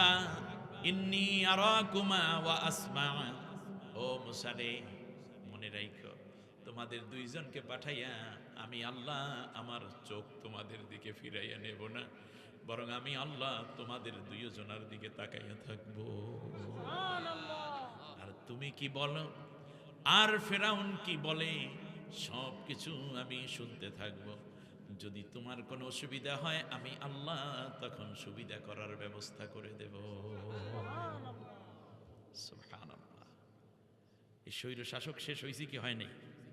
হ্যাঁ আমার ভাইয়েরা, খেয়াল করে দেখুন, আল্লাহ সুবহানাহু ওয়া তাআলা বলতেছেন, শুধুমাত্র শেষ হয় নাই, বরং শেষ হওয়ার সময়ের অবস্থাটা কেমন ছিল শোনো। আল্লাহ তাআলা বলছেন, যখন সে যাচ্ছে শেষ করার জন্য এই তাগুত রবের বিরুদ্ধে, রবের বিরুদ্ধে। কাম তারাকু মিন জান্নাতি ওয়া উয়ুন, কত বাগান বাড়ি তারা গড়েছিল অনেক দিন ক্ষমতায় থাকবে বলে, বাগান বানাইছে, গাছপালা, ঝর্ণাধারা কত প্রকার তারা বানাইছে। অজুরুই ওয়া মাকামিন কারীম, সুরম্য বাসস্থান, শ্যামল শস্য তারা বানাইছে। দেখেন নাই গণভবন, বঙ্গভবনের চারিপাশে কি বানাইছে, কত গাছ গাছরা, তরু লতা, ফুল ফলের বাগান করছে। আমি আর নাম নাইবা নিলাম। অন্নামাতিন কানু ফিহা ফাকিহিন, আরো আনন্দ ফুর্তি করার জন্য তারা ফ্রিজের মধ্যে কত মাছ আনাজ ভইরা রাখছে, দেশি বোয়াল, কোরাল, ইলিশ, দেশি মুরগির গোশত, আস্ত খাসি, এরপরে হাঁস, রাজহাঁস, পেশি হাঁস সহ কত হাঁস, তাদের লালন পালন, আস্ত ডিমগুলো রাখছে, একেবারে বাংলাদেশি ন্যাচারাল গুলো, ঠিক না? আল্লাহ রব্বুল আলামিন বলেন, শোনো, এইগুলা তারা রেখে চলে গেল, তারা চিন্তাও করতে পারে নাই এইবার যাত্রায় তারা লোহিত সাগরে ডুবে যাবে। এর আগে বহুবার আক্রমণ করছে, সব আক্রমণে তারা বিজয় হয়েছে।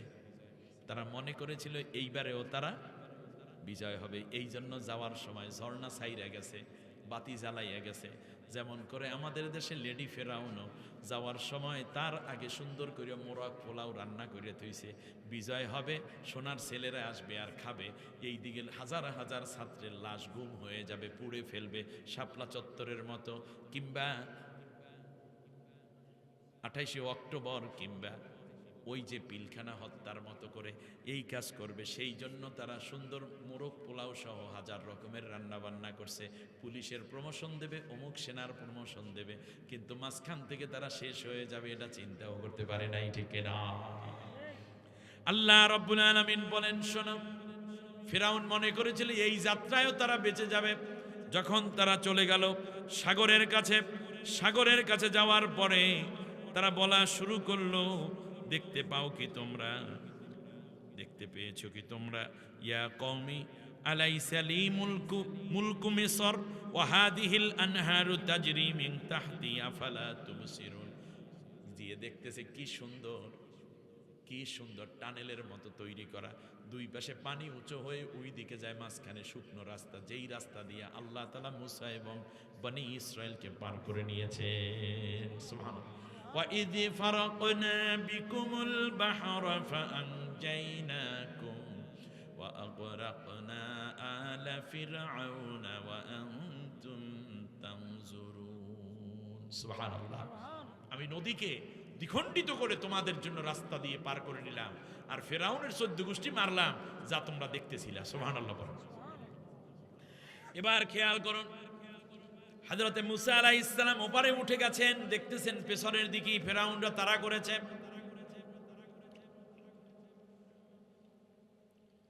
একটা পর্যায়ে এমন হয়ে গেল, হযরতে মুসা পয়গম্বর আলাইহিস সালাম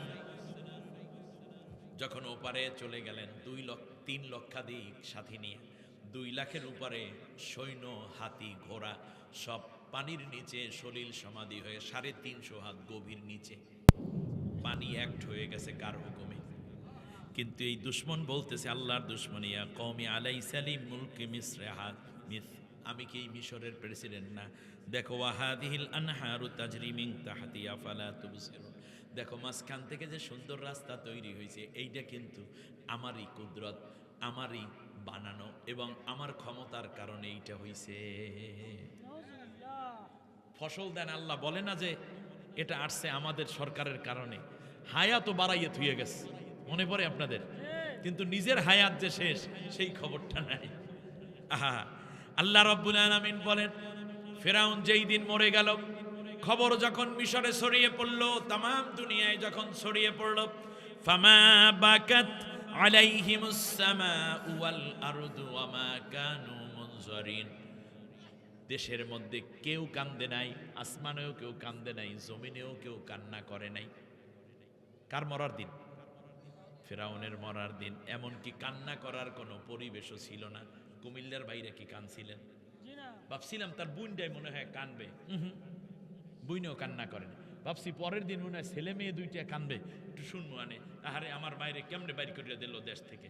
কিন্তু দেখলাম যে তার ছেলেও কান্দে নাই, মেয়েও কান্দে নাই। এখনো কি কেউ কান্দে? কান্দে না, বরং তারা সন্ত্রাসী হিসেবে আত্মপ্রকাশ করতে যাচ্ছে। বাংলাদেশের মানুষ জানে সন্ত্রাস কিভাবে দমন করতে হয়।